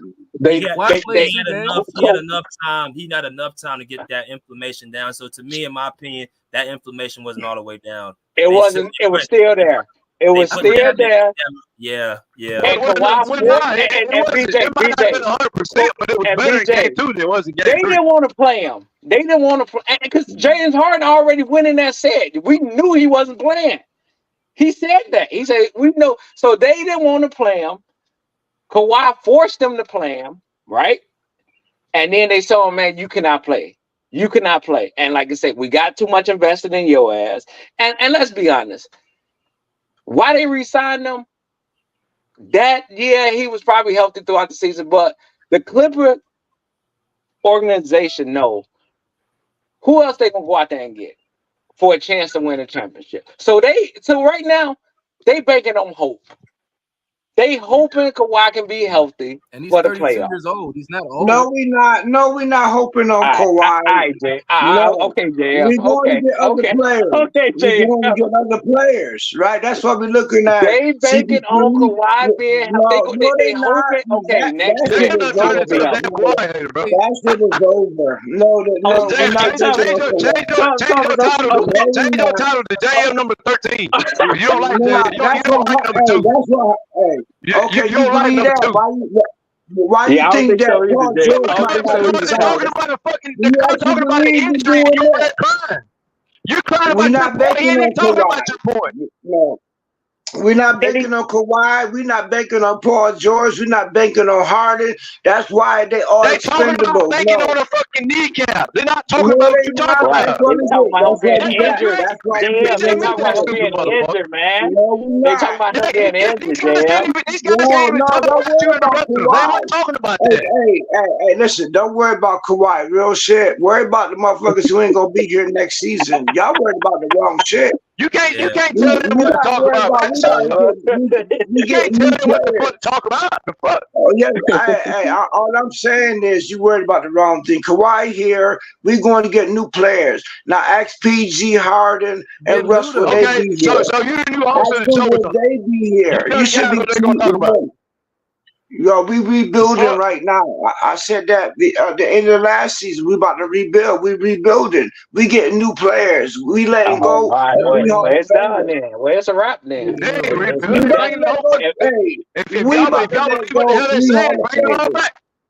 We about to let go 3 Hall of Famers. They not signed. Are they? You also told us Tyler would be fired, Dan Craig would be the coach. So. Well, I hope so. You also told us Paul George is going to get benched from Bones down the stretch. Hey, I don't control the office. It was my opinion. I don't run the office. You guaranteed it. No, hey, I hope so. But hey, Ty is who he is. I don't like his style. If he update his style, he'll be all right. That man gets lonely over there. He just interrupt whatever they talk about just to go back to the same conversation. Ty just need to upgrade. Ty just need to upgrade. Ty just need to upgrade. That's all. Find a new system. He's still a good person. His coaching style is whack. He could learn. He too old and fucking stuck in his ways to change. I don't know what makes him think he's going to change now. He ain't changed for 20 years. He just got 15. Going to change to win 5 championships. Hey, Ty They just ain't got changing. They 14 stuck in million. that fucking stone. Hey, now Ty just got paid to change $14 million a year for the next 4 years. Ty just got paid to literally learn. He the highest paid coach in the NBA. Learn from who? He calls all the shots. Well, he got to learn something else. That's why he got paid. What does he have to learn, good bro? luck. What does he have to learn? What does he have to Good learn, luck, bro? because he ain't changing. He done told you that. No, everybody could change, especially when you get $14 million a year. You could change too. Well, we You can't can learn tell, to because change. Doc Rivers be getting 14 million every time we turn around. That bitch ain't changed. I'm sure they had a Doc Rivers fired. Ty Lue got extended, so it had to be a deep conversation. Doc Rivers is employed by the Bucks. He just lost and still employed. Hey, for real, I'm not even tired. By the way, they didn't have his best player. It's all right. I'm not even tired. Damn. Hey, damn, that was all bullshit. Let me tell you how that was bullshit, JM. When you and old man was on here, JM, I told y'all. I said, Ty Lue gonna get his extension. Now just peep how they did that shit, right? Right after the Lakers got put out, who did they say had the chance to get that coaching job? Ty Lue. That was all leverage. That's all that shit was. And the reason why they re-signed this man, gave him an extension, because they did not want him to go over there to the Lakers. It wouldn't have. That's all, man. Yeah. That was Kawhi. Kawhi saying they can fuck you. I got your coach. Come on, man. He's like, I got your coach. Now it's all about what man. I done made your coach the highest play. Now what you gonna do? So Stephen A. Smith on the radio. So it is all about Kawhi. Yeah, Stephen A. Smith all of a sudden just started talking shit. Yeah, LeBron mad. You gotta go hire JJ Redick. You told the whole world you about to go get Ty Lue. So it is all about Kawhi then. Unfortunately, yeah. That's why Stephen A. Smith went away. Who's Stephen A. Smith talking about? Who's Stephen A. Smith talking shit about all of a sudden? Kawhi. Remember, he's the one said. I told y'all this all year long. I don't want to hear it. He said Ty going to the Lakers. Let me go to 2K Chef. What's good, 2K?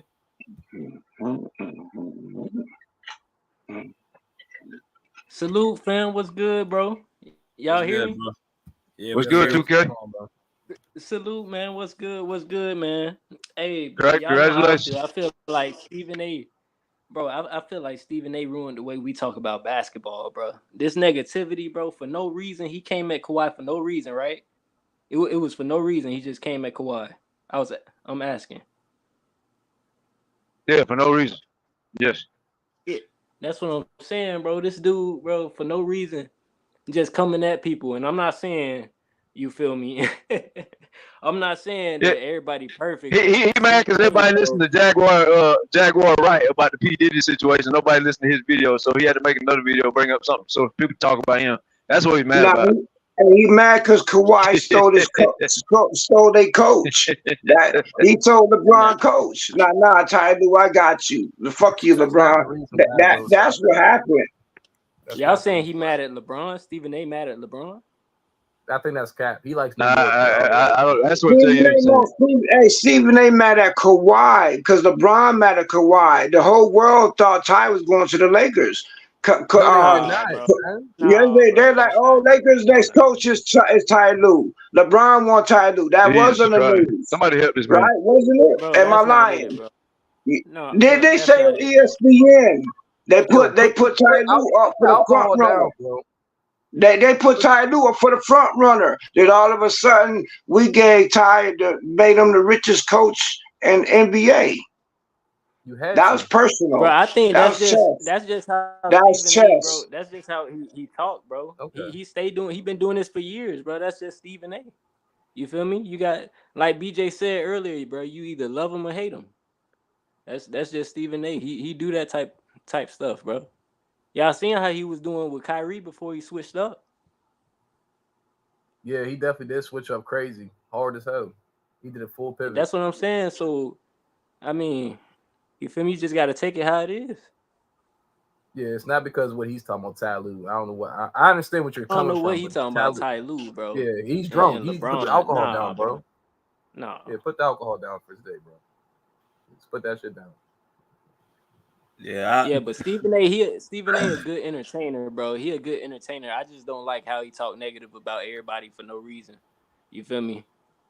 That's the only thing. He a good He entertainer. sounded like Skip.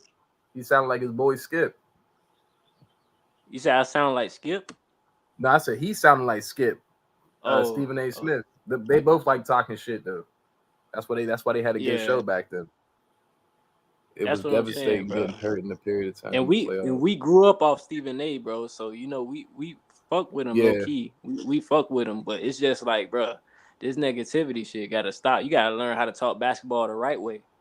Remember, what's the dude off the Dallas dude talking about Luka and Kyrie, the best backcourt or whatever? That's how you talk about. That's how you make a discussion. You feel me? That's promoting at the same time as talking basketball. That's how you make a discussion. Yeah, not the worst superstar in it. Yeah, that makes no sense. 2K. I'm sorry, Kurt. Go ahead. No, go. No, go ahead. I was just agreeing with him. I want to ask 2K if the Mavericks win the championship, who you got?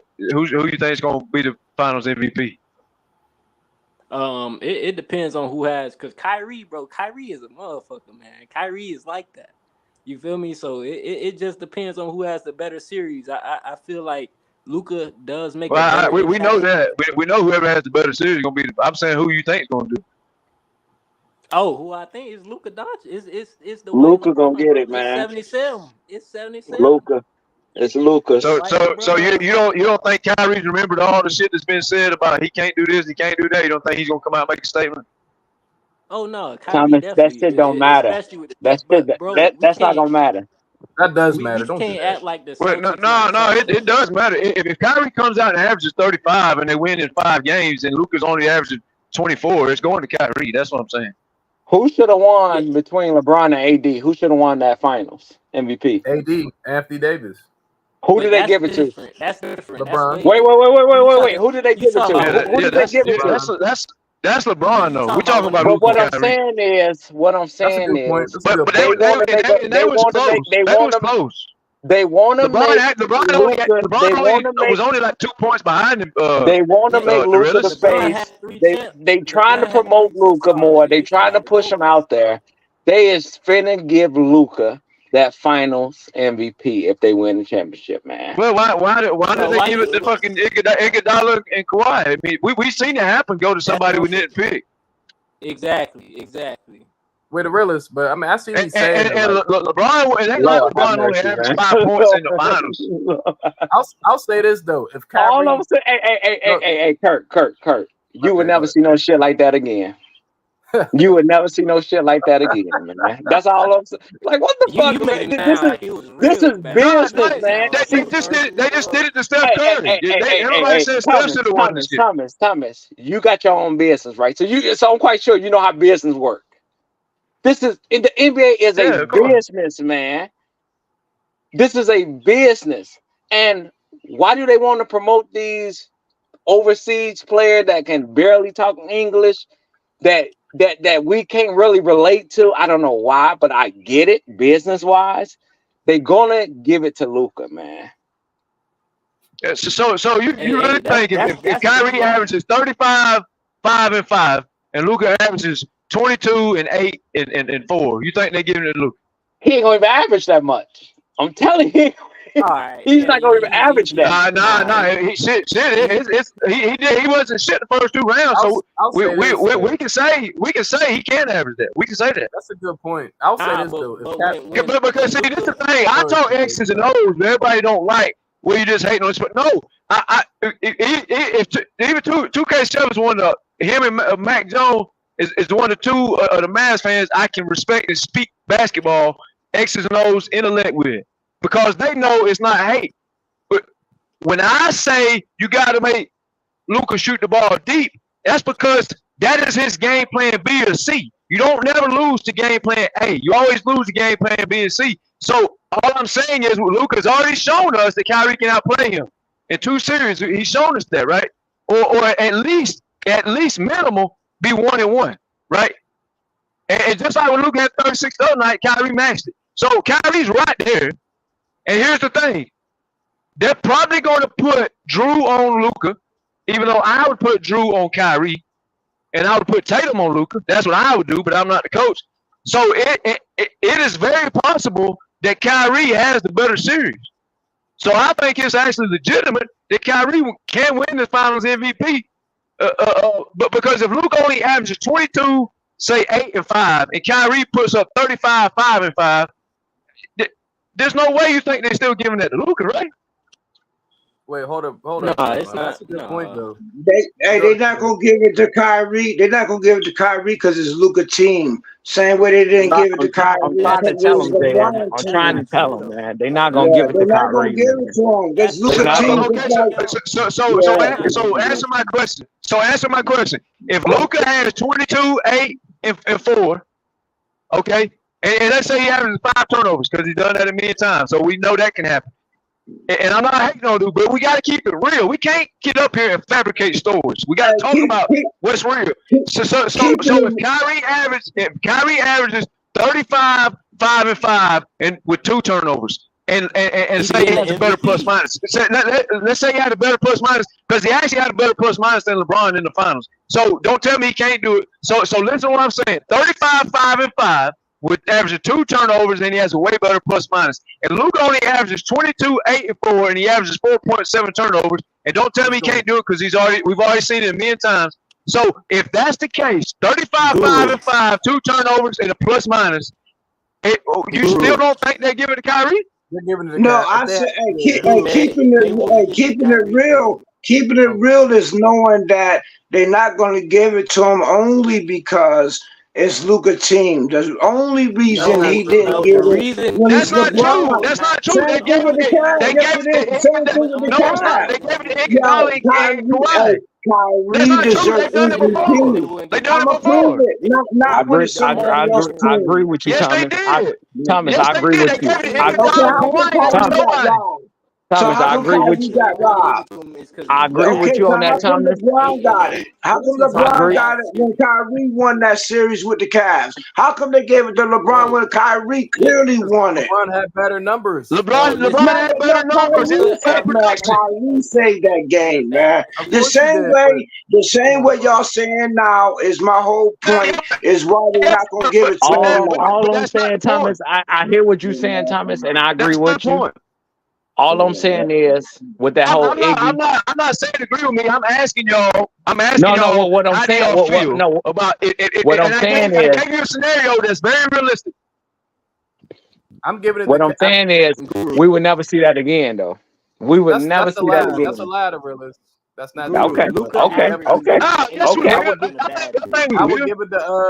I would give it the like he said, bro. If Kyrie, the only way they're going to give it to Kyrie if he has a spectacular performance against Boston. So he's actually right because they're going to be forced to give it to Kyrie. If he outplays Luka, and let's say Kyrie is as clutch as ever, which he is clutch, then they're going to give it to Kyrie just automatically. Like we have to give it to him. If we don't, then they're going to say something. Like there's no other. Like, it might. So why did AD get that Finals MVP then? So I'm gonna say this though. I'm gonna say this because LeBron still had good numbers, so it's kind of like it kind of was like. Man, come on, man, come on. It's not like the scenario I gave y'all was 35, 5 and 5 versus 22, 8 and 4. AD and LeBron's numbers were very similar. What I gave y'all, the question I gave y'all are nowhere close to similar numbers. I gave y'all a realistic scenario. Do you still think to give it to Luka if this scenario happens? That's what I'm asking. No, yes, I do. I hope they don't. Okay, it's cool. Thomas. If Kyrie put up them numbers, man, I hope they do give it to Kyrie. I hope they do. They're gonna force. But I'm not banking on it. That's all I'm saying. That's all I'm asking. I'm asking a realistic question. I'm not asking you if Kyrie averages 50.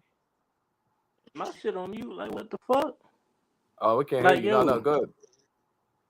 Guru, bro. Luka in a bad series gonna average 38 and 8. That's all I wanted to get off. Go ahead, y'all. Go ahead. You said he's not.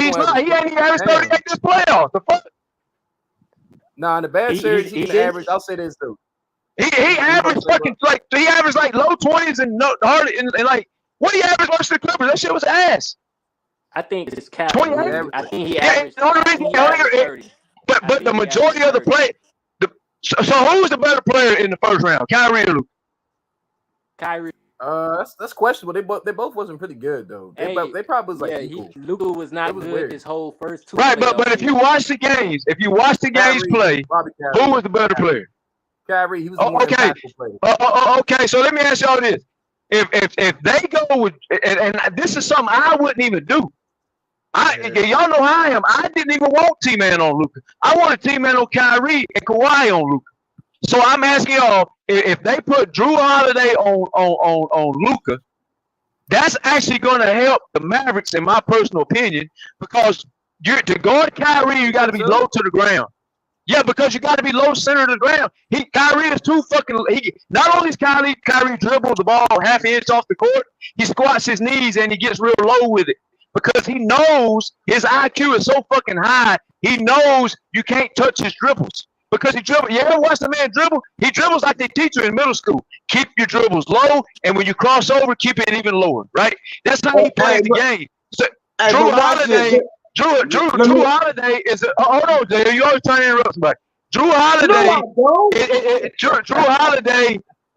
is low to the ground. If they put Jaylen Brown or Tatum on Kyrie, they're too high off of the ground. I think that benefits Kyrie. Now, you do have Derek White over there, but I don't think Derek White is strong enough for Kyrie. And when Kyrie elevates, I don't think Derek White can get high enough. Because because you play good defense, don't mean when I elevate and I fade, I can't keep a separation. Because there's a lot of people that motherfucking had Jordan and Kobe locked up. But when they elevated and left the floor and started soaring and started fading, they created like 3 foot of separation. So therefore, your shot contest was null and void.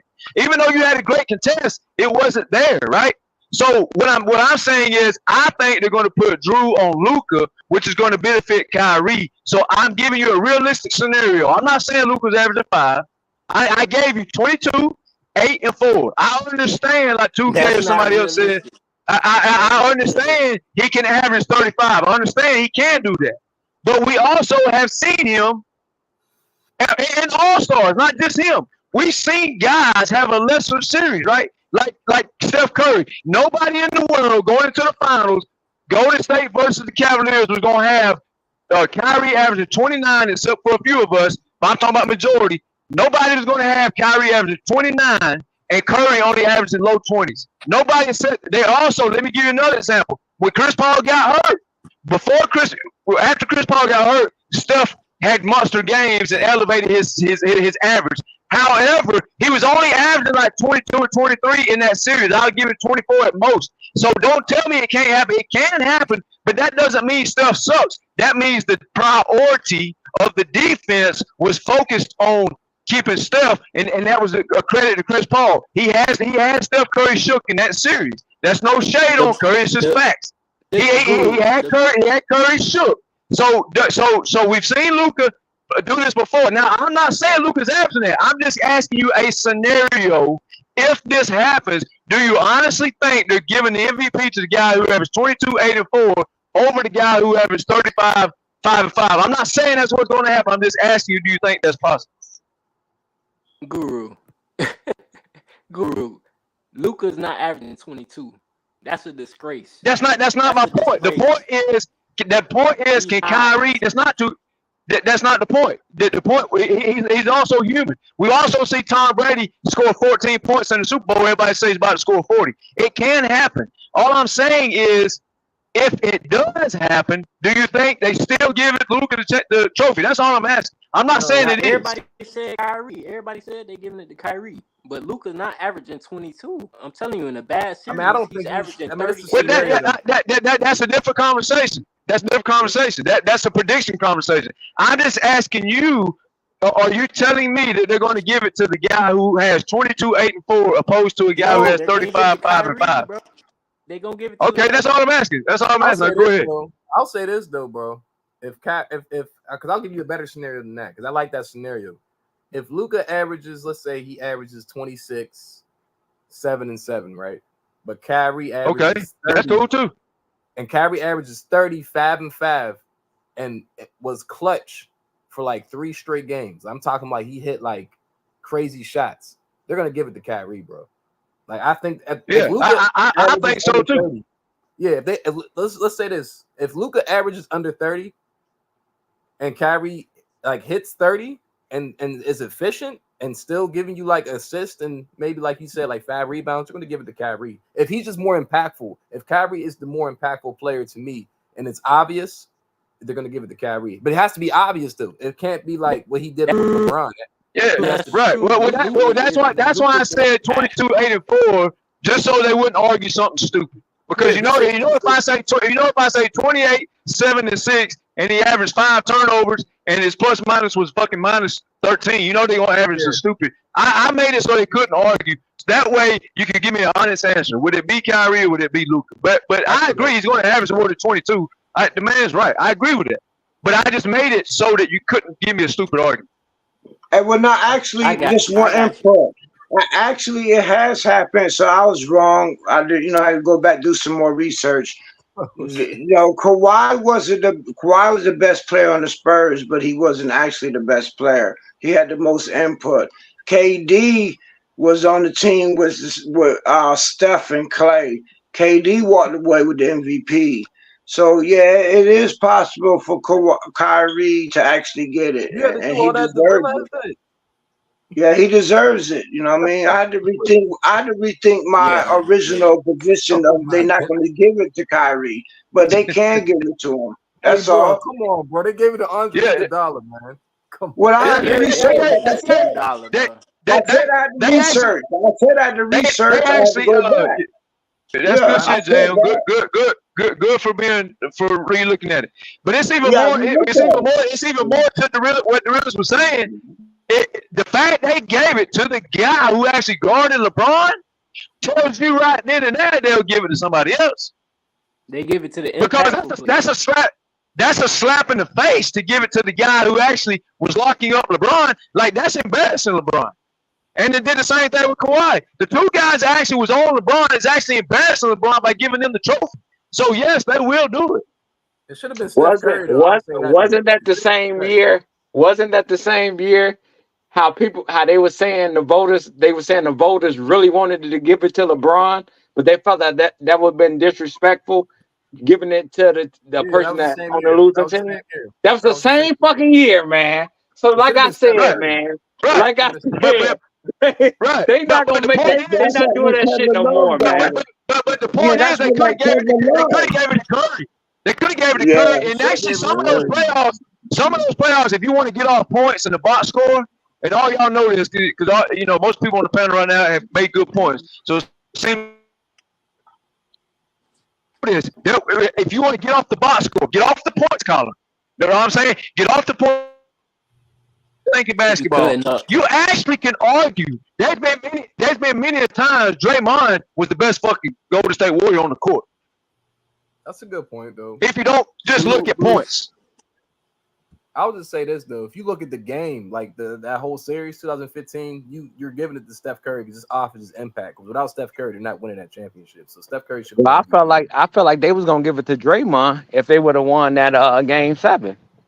That year. Yeah, of course that they year. Were gonna give it to Draymond. I agree with that. Draymond's a fucking dog, bro. People disrespect Draymond. Just all they looking at is points. Right. There's no way to watch that man play basketball. Draymond is a superstar in his own role that he plays to that team. Yeah, he's a superstar. Okay, watch this one. When the Heat won, D Wade deserved the MVP, not LeBron. Which one, bro? Both of them.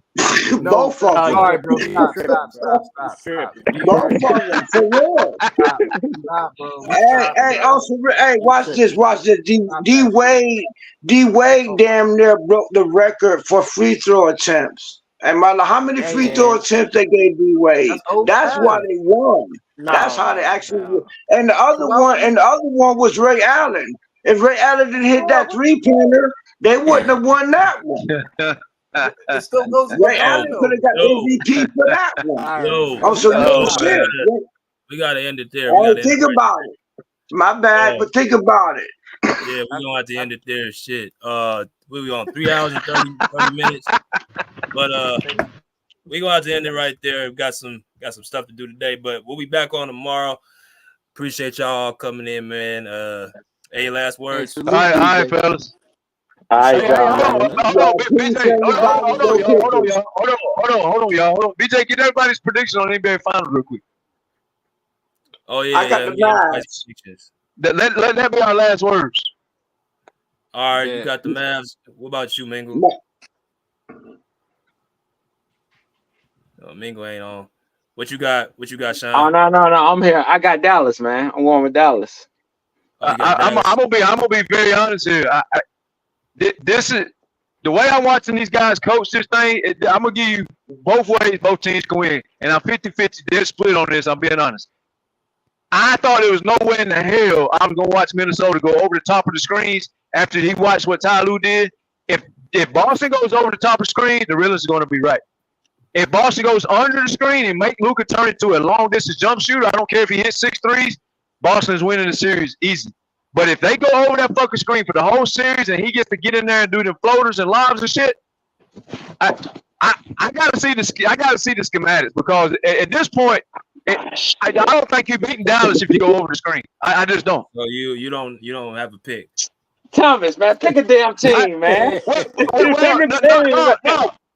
No, what I'm saying is, oh god, the only way to beat Dallas is go under. But that's my honest damn take on it. If Boston goes over the top of them damn screens and allows the man to shoot the floater, Thomas, pick a team, man. Well, I understand that.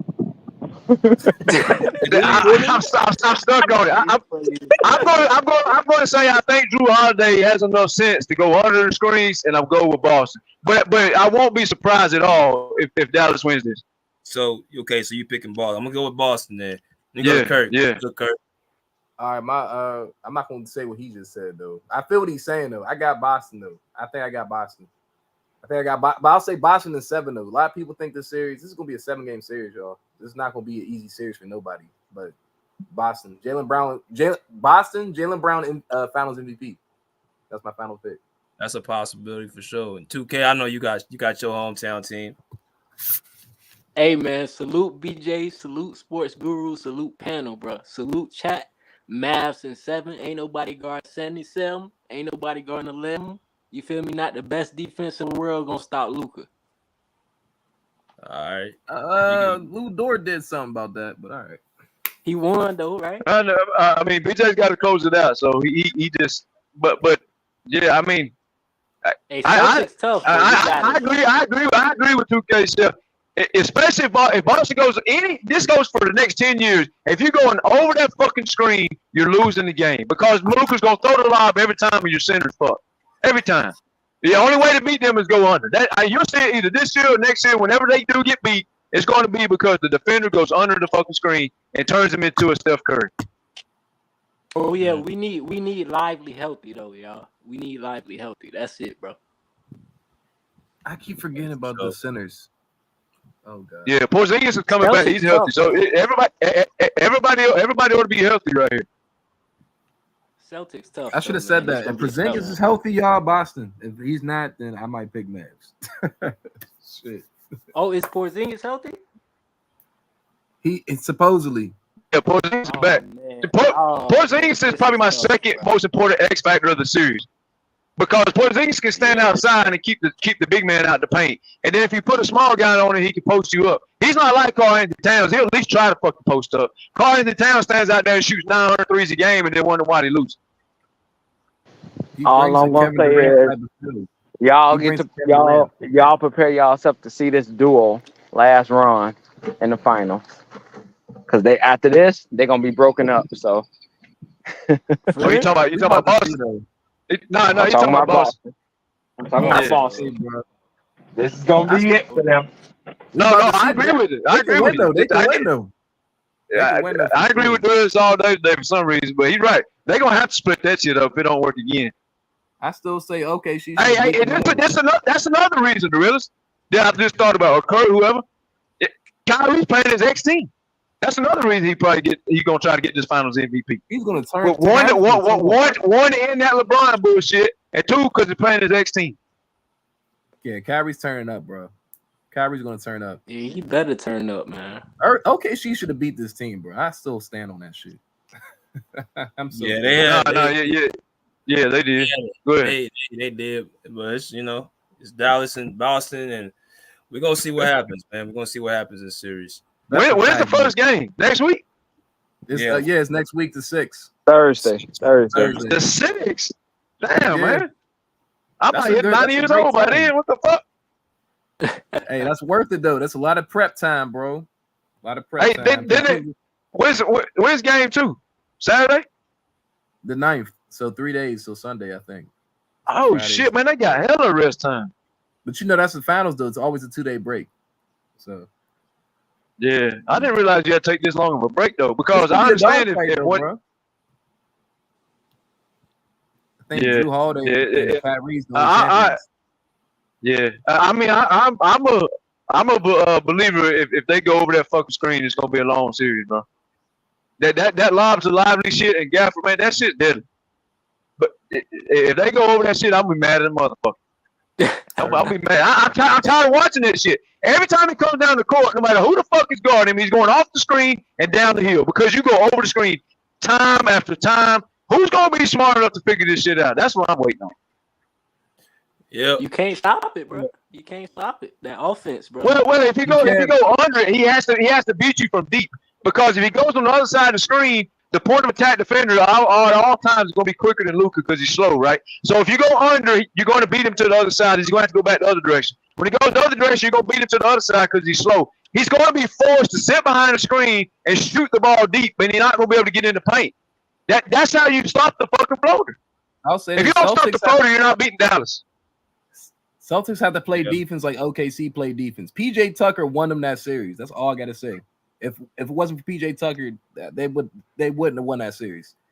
OKC should have beat that team. I ain't gonna lie to y'all. But if Boston plays like that, they should win. To me, they should win. If they play like that, defense wise. Bro, OKC next year is gonna be scary as hell. That's what I'm saying, bro. They're gonna be scary as shit, boy. But it is what it is. They're gonna be scary as hell. All them draft picks, bro. What? They got all them draft picks to make a humongous trade too. It's gonna be fucking crazy. That's what I'm saying. They're not done. They went out like champions too. They didn't go out like They didn't go out like Minnesota. That's all I gotta say. They didn't go out like Minnesota.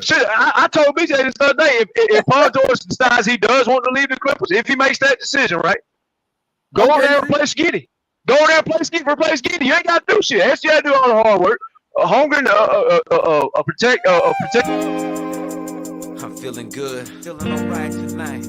I'm feeling good now. Yeah, it's all good in the neighborhood, homie. Yeah, living right.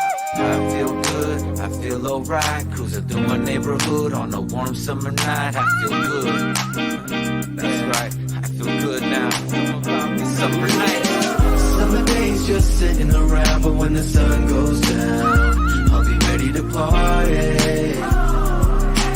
Ain't nothing like them summer nights. Top on drop, all the girls looking hot, hit the photo and we just don't stop. Party until the morning light. Ain't nothing like them summer nights. I just kicked it at home. I polished up the chrome, called the Ruka on the phone, let her know I'm home alone. It's 7:30 and the sun's going down. It's a summer night and the fun's going down. I pick her up and she looks all dolled up, sitting passenger in my rag and Paula. Yeah, I let her know that she looks beautiful to me. The world's an ugly place, but she is such a sight to see. The kind of woman that would put up a fight for me. The kind that wants to spend the summer nights with me. The temp was 80 and I'm cruising with my lady, playing some Rafi Bagan. Ooh, baby, baby. I see my homeboys and the cruising in the ride with their ladies sitting by their side. People think we look crazy, but I think we look classy. But then again, that's only if you ask me. Summer days just sitting around, but when the sun goes down, I'll be ready to party. Ain't nothing like them summer nights. Keep the top on drop, all the girls looking hot, hit the photo and we just don't stop. Party until the morning light. Ain't nothing like them summer nights. My homeboys throwing the backyard boogie, so everybody gets together to unwind, relax, and have a fun time. The DJ spinning, so I grab the mic and be like, ain't nothing like them summer nights. The party's packed with beautiful women and the gang of the homies that wanna get with them. And they'll say anything just to hit them. And it's usually a nice summer night when they did them. I don't know, it must be something in the air. Can't help but have a good time because the feeling is there. To some people, the feeling is rare. They're at the past saying, God damn, I wish I was there. To have a drink, have a token, hook up with someone fine, but the kind that looks up. Gotta keep some pisto in the cup. Party until the sun comes up, but we give up. Summer days just sitting around, but when the sun goes down, I'll be ready to party. Ain't nothing like them summer nights. Keep the top on drop, all the girls looking hot, hit the photo and we just don't stop. Party until the morning light. Ain't nothing like them summer nights. Summer nights can keep a smile on your face. Gotta try to have a good time with your life, otherwise it's just a waste. Either way, I'm gonna party just in case. Like Prince party like it was 99 and 87, 88. I couldn't ask for no better weather. I'm right next to the Pacific, to be specific. The candy paint job glows under the moonlight as I close out my summer night and say goodnight. It's time to put the top up and park it, drop it, unplug the ground, roll up the windows and lock it. Walk in the pad and fall into bed as she lays on my chest to rest her sleepy head. And we do this all night long, from dusk till dawn. But it's not quite the same when summer nights are gone. But even when they're gone, it won't be long. 8 more months and once again it's on. Summer days just sitting around, but when the sun goes down, I'll be ready to party. Ain't nothing like them summer nights. Keep the top on drop, all the girls looking hot, hit the photo and we just don't